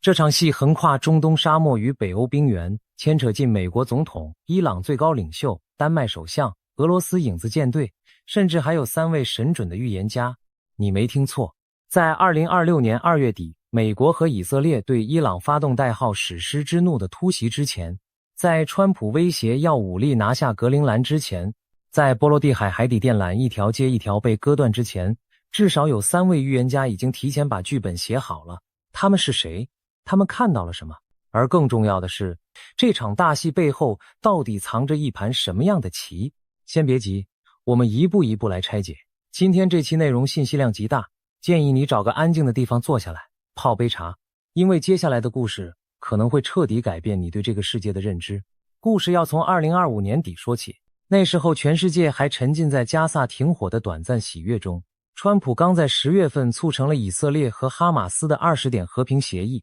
白宫的新闻稿写得花团锦簇，说什么中东和平新纪元。可就在这个时候，3个人分别在英国、澳洲和美国几乎同时发出了令人不安的警告。第一位是英国灵媒克雷格·汉密尔顿·帕克。帕克这个人，常看预言频道的朋友应该不陌生。他曾经准确预言过川普当选、英国脱欧、新冠疫情爆发，甚至连英国女王伊丽莎白2世的去世都被他提前说中。2025年12月30号，帕克上传了一部影片，说2026年将是一个清算之年。他特别提到伊朗，说他长期以来一直在谈论伊朗革命，现在迹象已经非常明显。他还说，伊朗的核设施和领导层将遭受精准打击，而战事在3月将进入第2阶段。你听到了吗？精准打击领导层，3月第2阶段。2026年2月28号，美以联军对伊朗发动突袭，第一波攻击就击杀了伊朗最高领袖哈梅内伊。3月，战事果然进入了新阶段，荷姆兹海峡被封锁，全球油价飙升。帕克的预言几乎每一条都在兑现。第2位是澳洲占星家杰西卡·亚当斯。亚当斯曾经精准预测了2016年川普胜选、2024年川普遇刺，以及2020年新冠全球大爆发。他在2025年底断言，2026年全球版图将迎来天崩地裂的巨变，边界将被重新绘制。他还给出了非常具体的时间表，说以色列与哈马斯冲突的最沉重阶段将在2月14号前后结束，而到了7月底，中东将迎来崭新格局。更惊人的是，他提到了地图重绘，这与后来川普试图夺取格陵兰危机席卷北欧的情节简直不谋而合。第3位是美国的金融预言家比格斯。比格斯以预测经济走势闻名，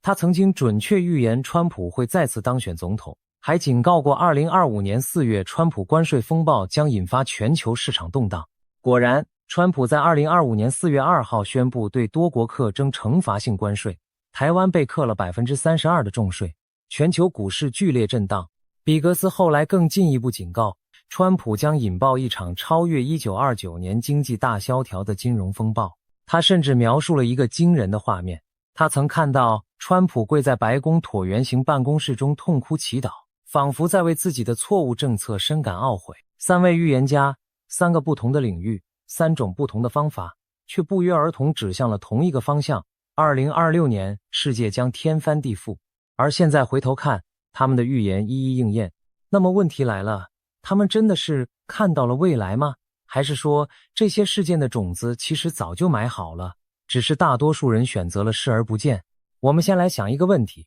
如果你在2025年底告诉任何一个国际关系学者，明年2月，美国会和以色列一起暗杀伊朗最高领袖，同时美国总统会威胁武力夺取北约盟国的领土，而波罗的海的海底电缆会被俄罗斯影子舰队反复割断，他大概会觉得你看了太多阴谋论。但这3件事确确实实在短短几个月内全部发生了，巧合吗？还是说有一条更深层的逻辑线把它们串在一起？要回答这个问题，我们得先回到中东。2025年1月20号，川普第2次宣誓就任美国总统，这一次跟8年前不一样了，共和党同时控制了参众两院，给了他完全执政的权利。多位分析师指出，川普 2.0 的政策手段会更加激进，尤其2025到2026年是他为自己历史定位铺路的关键头2年。他的竞选承诺之一就是终结中东战争，可他上任后做的第一件大事却让所有人跌破眼镜。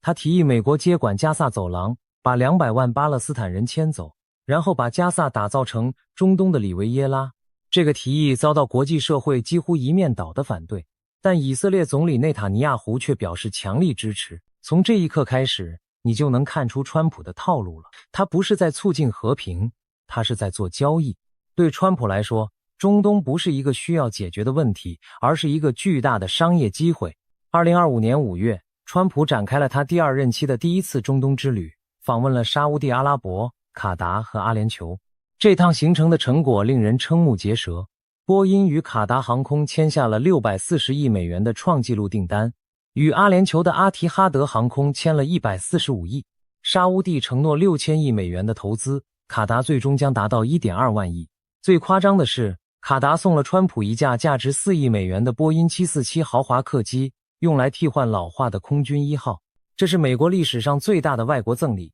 引发了大量法律和道德争议。但真正重要的不是这些金额，真正重要的是，川普在利雅得参加了海湾合作委员会的峰会，在那里他做了一件不可思议的事，他会见了叙利亚新任总统艾哈迈德·沙拉。这是近25年来美国总统第1次与叙利亚领导人面对面。川普还宣布取消对叙利亚的所有制裁，叙利亚官员欢呼这是巨大的突破。看到了吗？川普的棋路非常清晰，用商业利益拉拢海湾国家，用解除制裁拉拢叙利亚，然后一步步扩大亚伯拉罕协议的版图。他的最终目标是什么？让沙烏地阿拉伯与以色列建交。如果这一步达成，那就是自1979年埃及与以色列签署和平条约以来，中东最大的外交突破。而对川普个人而言，这会是他政治遗产的皇冠上的宝石，甚至可能为他赢得那个他梦寐以求的诺贝尔和平奖。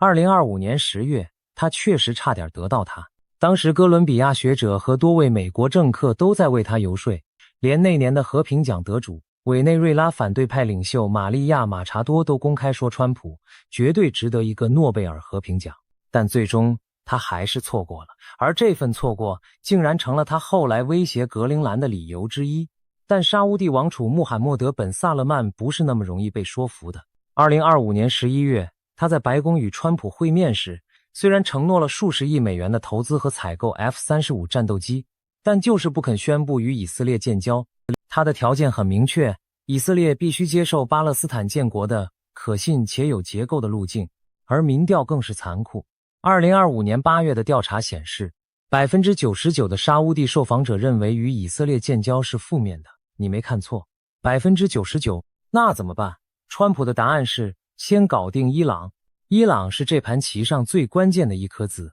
只要伊朗这个邪恶轴心还在，海湾国家就有理由不跟以色列走得太近，因为他们需要跟德黑兰维持微妙的平衡。但如果伊朗政权垮了呢？2025年6月，以色列和美国就已经对伊朗发动了一场12天战争。这场战争摧毁了伊朗大量的核设施和防空系统，还击杀了多名高级军事指挥官和核科学家。以色列突击队和摩萨德特工在伊朗境内执行了多次行动，纳坦兹、伊斯法罕和福尔多的核设施都遭到了严重破坏。伊朗在战后暂停了与国际原子能机构的合作，指控该机构向以色列泄露了核设施和科学家的信息。美国情报总监图尔西加巴德在3月份曾作证说，情报界评估伊朗并未在制造核武器，但这并没有阻止以色列的行动。川普后来甚至为这场战争取了个名字叫12天战争。有人说这是在向1967年的6日战争致敬。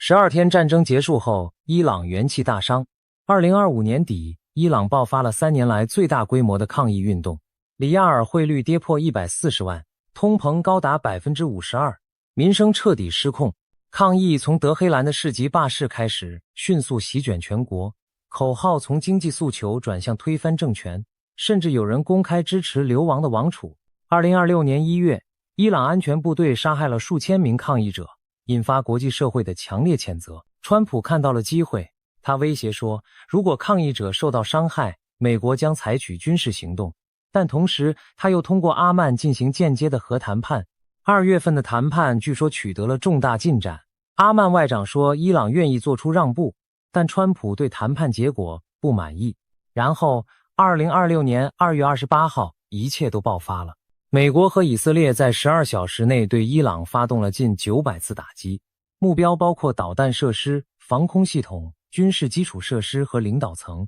代号史诗之怒。第一波攻击就击杀了最高领袖哈梅内伊，他的女儿、女婿和孙子也在袭击中丧生。根据 CBS 新闻的报道，至少40名伊朗高官在袭击中遇难。美军动用了 B-2 隐形轰炸机，携带2000磅炸弹打击伊朗的弹道导弹设施。仅仅在前12小时内，美军中央司令部就打击了超过1000个目标。伊朗国家电视台的主播含泪宣布了哈梅内伊的死讯。德黑兰的革命广场和其他城市的公共场所挤满了悼念者，高呼真主的雄狮被杀了。伊朗的反击来得很快，他们向以色列、美国在中东的军事基地以及多个海湾国家发射了导弹和无人机。沙乌地、阿拉伯、卡达、科威特和阿联酋都遭到了攻击。伊朗还封锁了荷姆兹海峡，全球 20% 的石油和天然气供应通道被切断，油价飙升到了70年代石油危机以来的最高水平。国际能源署的负责人警告说，这场危机比70年代的2次能源危机和乌克兰战争的影响加起来还要严重。截至3月下旬，战争已经进行了将近4周，伊朗至少有1500人死亡，以色列有18人，美军有13名士兵阵亡，海湾国家有21人。而最新的消息是，川普在3月23号宣布，美国和伊朗进行了非常好的、富有成效的对话，双方正在就全面彻底解决中东敌对行动进行谈判。他暂停了对伊朗电厂的打击5天，但伊朗官方否认有任何谈判在进行。这场战争对全球的影响是灾难性的。荷姆兹海峡是全球最重要的能源咽喉，每天有大约2100万桶石油通过这里，占全球石油供应的大约 20%。 伊朗对海峡的封锁导致全球油价一飞冲天，亚洲国家出现了烹饪用燃气短缺，航班取消，航线改道，贸易中断，整个中东地区的航空都受到了影响。以色列的本古里安机场一度关闭，全球旅行变得异常困难，正如帕克所预言的那样。而在外交层面，川普的作风也让盟友们目瞪口呆。3月20号，他在社群媒体上公开抨击北约是纸老虎，指责北约在伊朗战事中没有提供帮助。他写道，没有美国，北约就是纸老虎。与此同时，部分欧洲国家反而在从中东撤军，明确表态不参与对伊朗的作战。美国和欧洲之间的裂痕正在急速扩大，这就是川普的套路，先用武力把你打趴下，然后好心的伸出手说，来吧，我们谈谈。这招他在朝鲜半岛用过一次，先威胁要火与怒毁灭朝鲜，然后跑去新加坡和金正恩握手言欢，现在又在伊朗用了一次，只是这一次的代价大得多，死的人也多得多。先前帮帕克说到的预言正在一一应验，而亚当斯所说的地图重绘也在中东上演。加萨的未来悬而未决，伊朗政权摇摇欲坠，叙利亚政权更迭，黎巴嫩真主党重新卷入战火，中东的版图真的在被重新绘制。但故事不仅仅发生在中东，就在美国把注意力投向波斯湾的同时，北欧的后院也烧起来了，而这把火是川普自己点的。先说格陵兰，格陵兰是丹麦的自治领土，面积比整个西欧还大。但人口只有 5.7 万人。它位于北极，拥有丰富的稀土矿产和巨大的战略价值。早在2019年第一任期时，川普就表示有兴趣购买格陵兰，被丹麦首相弗瑞德里克森斥为荒谬。川普因此取消了访问哥本哈根的计划。但川普不是个容易放弃的人。2025年1月，他重返白宫后，立刻重提格陵兰。他说美国需要格陵兰来保护国家安全。他的儿子小川普1月份就飞到格陵兰去考察，虽然没有与任何官方人员会面。2025年12月，川普正式任命路易斯安那州州长杰夫·兰德里为格陵兰特使，公开表示要让格陵兰成为美国的一部分。丹麦外交部长召见了美国大使，称兰德里的言论完全不可接受。然后到了2026年1月，事情彻底失控了。川普公开宣称，我们将在格陵兰采取行动，不管他们喜不喜欢。他拒绝排除使用武力的可能性。他在社群媒体上发帖说，北约告诉丹麦马上让他们离开。他还威胁要对丹麦、挪威、瑞典、法国、德国、英国、荷兰和芬兰加征 10% 的进口关税。如果丹麦不同意出售格陵兰，6月1号还要加到 25%。最离谱的是，川普在给挪威首相斯特勒的一封信中，把自己没有获得2025年诺贝尔和平奖这件事跟格陵兰问题挂钩。他写道，他不再觉得自己有纯粹为和平着想的义务了。一个超级大国的总统因为没拿到和平奖就威胁武力吞并盟友的领土，这在现代国际关系史上可以说是闻所未闻。接受《纽约时报》采访时，川普说了一句让所有人倒吸一口凉气的话，有一样东西能阻止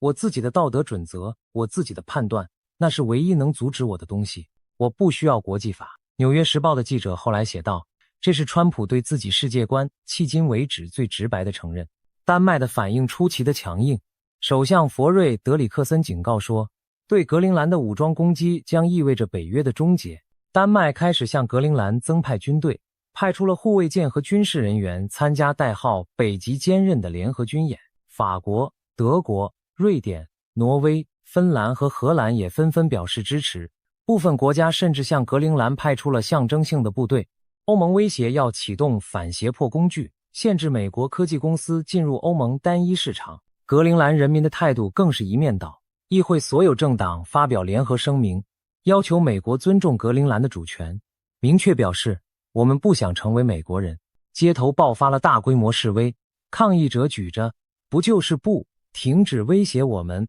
美国佬滚回去的标语牌。格陵兰总理尼尔森说，在美国和丹麦之间做选择的话，格陵兰选择丹麦。最终在1月21号的达沃斯论坛上，川普被迫退缩了。路透社报道说，是他自己的幕僚反对入侵格陵兰，迫使他改变了立场。前美国驻北约大使伯恩斯说，川普在欧洲人强硬的军事、经济和政治抵制面前明显退缩了，而这是川普政府事先没有预料到的。有趣的是，格陵兰危机期间，俄罗斯的反应非常耐人寻味。当整件事不断升级的时候，俄罗斯发言人和官方媒体几乎是在为美国加油打气。为什么？因为美国威胁北约盟友，正中俄罗斯下怀。北约内部的分裂是莫斯科梦寐以求的结果，但这场危机的影响远远没有结束。丹麦首相弗瑞德里克森的支持率大幅上升，他趁势在3月宣布提前举行大选。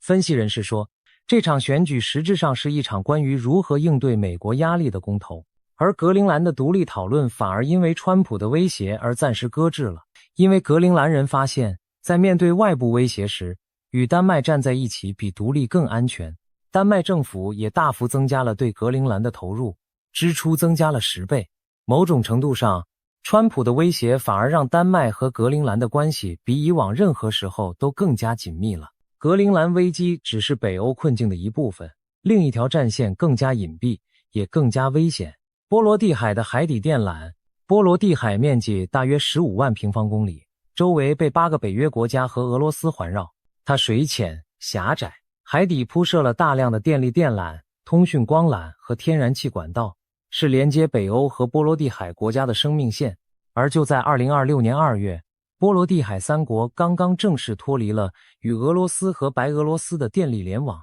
实现了能源独立。脱离的代价不小。爱沙尼亚从1月起就开始向消费者征收每兆瓦时 3.73 欧元的能源独立费，而几乎就在独立的同时，新的威胁又来了。自从2022年俄罗斯入侵乌克兰以来，波罗的海的海底基础设施就开始频繁遭到破坏。最轰动的是2022年9月的北溪管道爆炸事件，此后事件一件接一件。2023年10月，连接瑞典和爱沙尼亚的数据电缆被割断。2024年11月，连接瑞典和立陶宛的光缆以及连接芬兰和德国的光缆几乎同时被切断。2024年12月的圣诞节，连接芬兰和爱沙尼亚的电力电缆和4条通讯线路同时中断。2025年1月，又有一条连接拉脱维亚和瑞典哥特兰岛的光缆遭到破坏。几乎每一次事件都指向同一个嫌疑人——俄罗斯的影子舰队。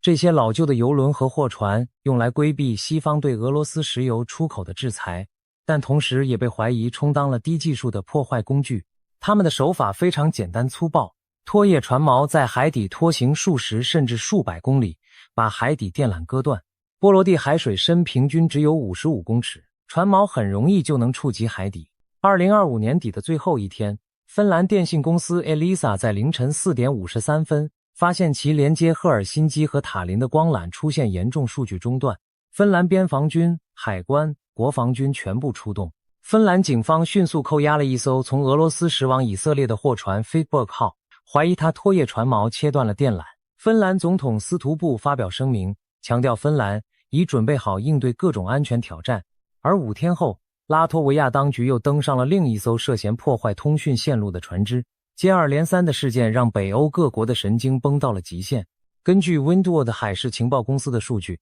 在2024年2月到2025年2月的一年间，波罗的海有超过6万次船只抛锚活动，其中有 15% 的船只被标记为高风险， 41% 与俄罗斯政权有关联。北约的回应是在2025年1月启动了波罗的海哨兵行动，部署军舰、飞机和海军无人机来保护海底基础设施。英国领导的联合远征部队也启动了代号“北欧守望者”的监控系统，使用人工智慧来分析船只动态，计算每艘进入敏感区域的船只构成的风险。但专家坦诚，波罗的海太大了，不可能做到全覆盖。就像丹麦海军的斯文森所说，波罗的海看起来是个小海洋，但实际上是一片相当大的水域。我们不可能随时出现在每个地方，更何况这些攻击具有高度的灰色地带特征，船只可能有多个受益所有人登记在海外领地，所有权链条不透明，这让归因和追责变得极其困难，也给了俄罗斯可信的否认空间。俄罗斯否认了所有指控，称这些说法是恐俄症的表现。瑞典海军潜艇舰队指挥官瓦伦堡对 CBS 新闻说了一句意味深长的话：我们不是处于和平状态，但也不是处于战争状态。他说目前的情况非常接近冷战时期，当年美苏2个核武国家相互试探彼此的底线，却始终没有爆发全面军事冲突。而现在的波罗的海正在重演类似的场景。立陶宛前外长兰兹贝吉斯对 CBS 新闻说得更直白，过去20年几乎没有出过什么事，突然在俄罗斯入侵乌克兰之后，事件几乎每个月都在发生。他说，如果北约不做出坚定统一的回应，普丁可能会得出结论，认为北约不再是从前的那个联盟，然后他可能会说，好吧，也许现在是测试他的时候了。海底电缆被割只是表象，真正让北欧国家夜不能寐的是一个更根本的问题。如果美国不再罩着我们了怎么办？这不是杞人忧天。2025年的美国国家安全战略明确把重心放在了本土防卫和西半球，同时聚焦印太地区和遏制中国，公开要求欧洲承担自身防御的主要责任。川普多次质疑欧洲盟友是否会帮助美国，嘲笑他们在阿富汗的军事贡献，还因为格陵兰问题与欧洲发生了正面冲突。在2026年1月，挪威情报机构发布了年度威胁评估报告，明确指出，我们正面临自二战以来最严峻的安全形势。挪威国防部长桑德维克把俄罗斯列为对挪威和盟国安全的最大威胁。他特别提到了俄罗斯在2026年1月9号使用真果木导弹打击的事件，指出这是俄罗斯利用核能力载具进行战略讯号传递的明确案例。换句话说，俄罗斯正在用核武器作为胁迫和风险操控的工具，而不仅仅是城市毁灭的工具。在这种背景下，一个以前不可想象的话题开始浮出水面：北欧是不是应该拥有自己的核武器？这个问题的背后是一个残酷的逻辑：美国的核保护伞还可靠吗？法国曾经在60年前就得出了否定的结论，所以自己搞了核武器。现在北欧国家也开始面对同样的问题。2025年的美国国家安全战略明确把欧洲防卫的优先级往后排了，强调本土防卫和印太地区才是重点。对北欧来说，这意味着美国可能不会为了赫尔辛基或哥本哈根而冒核战争的风险。2026年1月，一位名叫基布斯高的安全政策分析师在丹麦主要报纸上撰文，倡议建立北欧核武器联盟，整合资源，补充现有的法国和英国核武库，建立可信的威慑力。丹麦前外长科夫德走得更远，公开主张北欧防御联盟应该配备原子弹。而在2025年4月，法国就已经将几架具有核打击能力的疾风战斗机派到了瑞典最北端的空军基地。芬兰在2026年1月正式退出了禁止杀伤人员地雷公约。波兰在2025年2月宣布将追求最先进的能力，包括核武器和现代非常规武器。英国在6月宣布计划购买至少12架具有核打击能力的 F-35A 战斗机。沙乌地和巴基斯坦签署了互防协议，被猜测可能将巴基斯坦的核保护伞延伸到沙乌地。整个欧洲，尤其是北欧，正在经历一场深刻的安全觉醒。从2025年到2026年初，欧洲的国防订单增加了大约1倍。波兰和多个波罗的海及北欧国家开始公开支持将国防开支提高到 GDP 的 5%。欧盟层面推出了1500亿欧元的欧洲安全行动基金。德国的国防采购支出从2024年的大约320亿欧元暴增到预计2029年的1000亿。正如一位评论员所说，2025年欧洲宣布了认真对待防御的态度。2026年，这份认真态度必须体现在实际生产上，而这一切的催化剂正是川普。他的不可预测性，他对盟友的威胁，他对俄罗斯的暧昧态度，都在加速欧洲的军事化。好了，现在让我们拉远一点，看看这整盘棋。川普在中东的策略其实很清晰，用商业利益绑定海湾国家，用军事打击摧毁伊朗，用伊朗的倒下来扫清沙以建交的最大障碍，最终实现他的终极交易，扩大亚伯拉罕协议，建立一个以美国为核心的中东新秩序。在这个新秩序中，以色列是模范盟友，海湾国家是金主，伊朗要么改朝换代，要么被彻底边缘化。而在欧洲，川普的策略同样清晰，用威胁和施压迫使欧洲盟友加大国防开支，承担更多自身防御的责任，同时为美国在北极地区获取更大的战略空间。格陵兰问题表面上看是荒唐的构岛闹剧，但背后是北极战略的大博弈。北极冰层融化，航道开通，资源争夺，俄罗斯和中国都在积极布局，美国不可能坐视不管。而格陵兰恰恰处于连接北极、北美和欧洲的地缘战略关键节点。正如一位安全分析师所说，格陵兰是北极的地缘战略基石。2025年8月，川普甚至在阿拉斯加与普丁会面，讨论美俄在北极的经济合作，让那个连接两个大陆的普丁、川普隧道的梦想再次复活。一边跟俄罗斯谈北极合作，一边威胁北约盟友交出格陵兰。川普的逻辑在哪里？也许只有他自己知道，但问题在于手段。川普选择了最粗暴、最直接的方式，威胁、关税、武力暗示。这种方式短期内可能有效，但长期来看，它正在摧毁美国最宝贵的战略资产，也就是盟友的信任。丹麦是一个很好的例子。这个小国为了在华盛顿积攒信誉，在阿富汗赫尔曼德省与美军并肩作战，付出了巨大的人员伤亡代价。对一个竭尽全力通过军事团结来换取安全保障的国家来说，川普的言行无疑是一记沉重的打击。正如一位学者所说，格陵兰危机期间，俄罗斯的发言人和媒体一直在为美国叫好，这难道不讽刺吗？而在中东，川普的交易式外交也面临严峻的现实考验。加萨和平协议虽然结束了2年的战争，但它并没有解决以巴冲突的根本问题。巴勒斯坦国的建立仍然遥遥无期。以色列在约旦河西岸的吞并计划虽然被川普叫停了，但这只是暂时的。更重要的是，2026年2月对伊朗的军事打击虽然在短期内摧毁了伊朗的军事能力，但它也带来了巨大的人道主义灾难和地缘政治后果。伊朗对海湾国家的报复性打击已经让沙乌地、阿联酋等国对于以色列走近更加犹豫。这些国家最看重的是稳定，而美以对伊朗的战争带来的恰恰是不稳定。回到我们的3位预言家，帕克在2026年1月3号的影片中说，他梦见了黄红旗帜与狮子飞越伊朗的象征画面。他说这意味着美以发动突袭后会迅速撤离，不会派遣地面部队。到目前为止，这是准确的，美国确实没有派出地面部队。他还预言，伊朗最终会由人民做主，有望加入亚伯拉罕协议，善用石油财富迈向更现代化的国家体制。这一点目前还无法验证，但方向与川普的战略目标是一致的。帕克还特别提到了3月的危险，他警告说3月中旬到3月底全球会极度动荡。他提到了大规模的网络攻击、旅行困难。而根据印度占星术的推算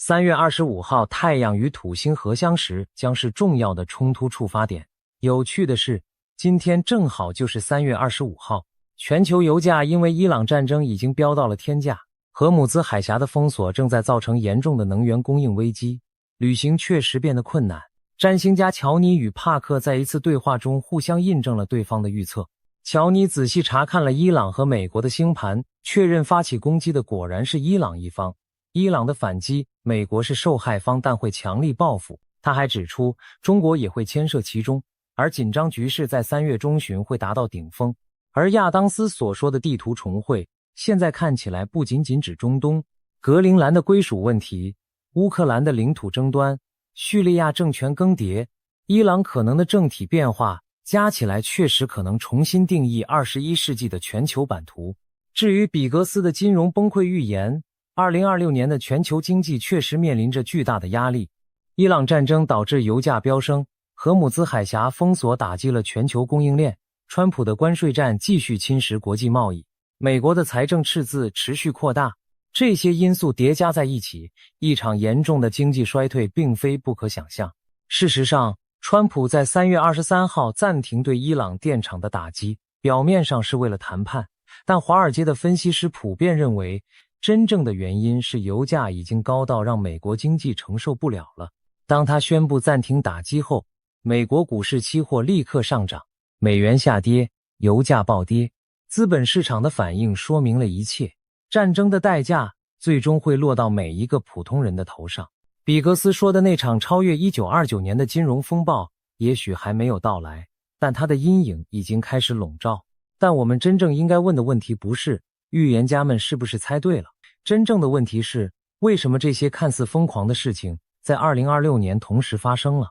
答案其实藏在一个更大的结构性变化里。自冷战结束以来，全球秩序一直建立在几个基本假设之上。美国是不可撼动的超级大国，北约是欧洲安全的基石，中东的石油是全球经济的命脉，而国际法和多边机制会限制大国的行为。这些假设在过去30年里逐一被侵蚀。俄罗斯在2022年入侵乌克兰，打破了欧洲不会再有大规模陆地战争的幻想。中国的崛起挑战了美国的经济和技术霸权，而川普的回归则是对自由国际秩序的最后一击。他的名言，我不需要国际法，我有自己的道德准则，简直是一记响亮的耳光。2026年发生的一切其实是这个秩序崩解过程中的一个加速点。中东战争、格陵兰危机、波罗的海岸战，这3件事表面上不相关，但它们都指向同一个根本性的转变。美国不再是可靠的安全保障提供者，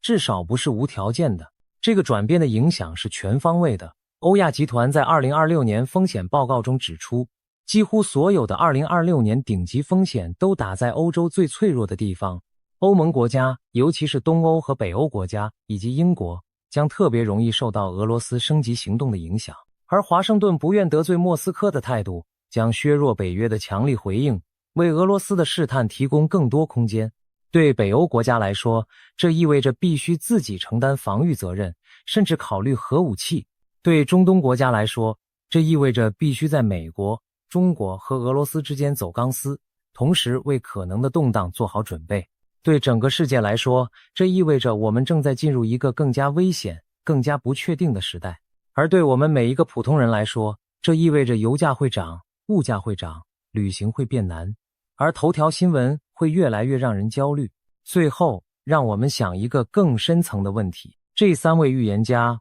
无论你相不相信他们的能力，他们之所以能预测这些事件，是因为这些事件的逻辑其实是可以追溯的。川普的中东策略从他第1任期就开始布局了。俄罗斯对波罗的海的灰色地带作战从2022年就开始了。北欧的安全焦虑从芬兰和瑞典加入北约那天就埋下了种子。而格陵兰的问题，川普在2019年就提出来了。预言家们做的事情，与其说是看到了未来，不如说是读懂了现在。他们用各自的方法，无论是灵视、占星术还是金融分析，把那些已经存在但被大多数人忽略的趋势线连接了起来，然后推演出了可能的结果。你仔细想想，伊朗经济崩溃，民众抗议，核设施引发国际危机，这些线索在2025年底已经全部摆在桌面上了。格陵兰问题，川普在2019年就提出了，6年来从未放弃。波罗的海的海底电缆从2022年就开始被割，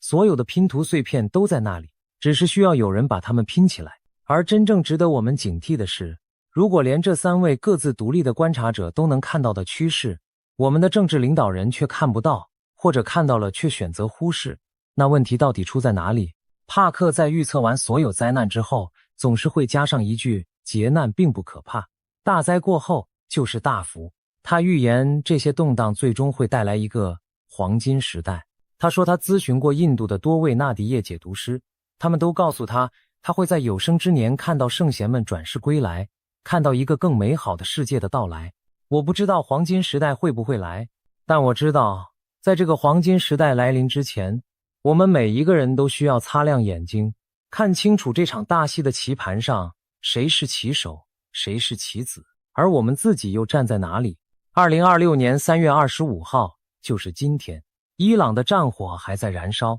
荷姆兹海峡的油轮还在绕道，丹麦的大选正在进行，波罗的海的军舰正在巡逻，而川普他在社群媒体上发帖说，一切都在他的掌控之中。3位预言家棋中了吗？某种程度上是的，但更准确地说，他们只是比大多数人更早地读懂了这个疯狂世界的剧本，而这个剧本还没有写完，接下来会发生什么？沙乌地会不会最终跟以色列建交？伊朗会不会真的改朝换代？北欧的核武计划会不会从纸上谈兵变成现实？川普会不会真的得到他梦寐以求的诺贝尔和平奖？还是说他会因为这场伊朗战争而在11月的中期选举中付出代价？有一件事是确定的，2026年的赤马红羊之年才刚刚开始。中国传统预言中的赤马红羊节指的是每60年一次的丙午丁未年份，历史上往往伴随着重大的战争和社会动荡。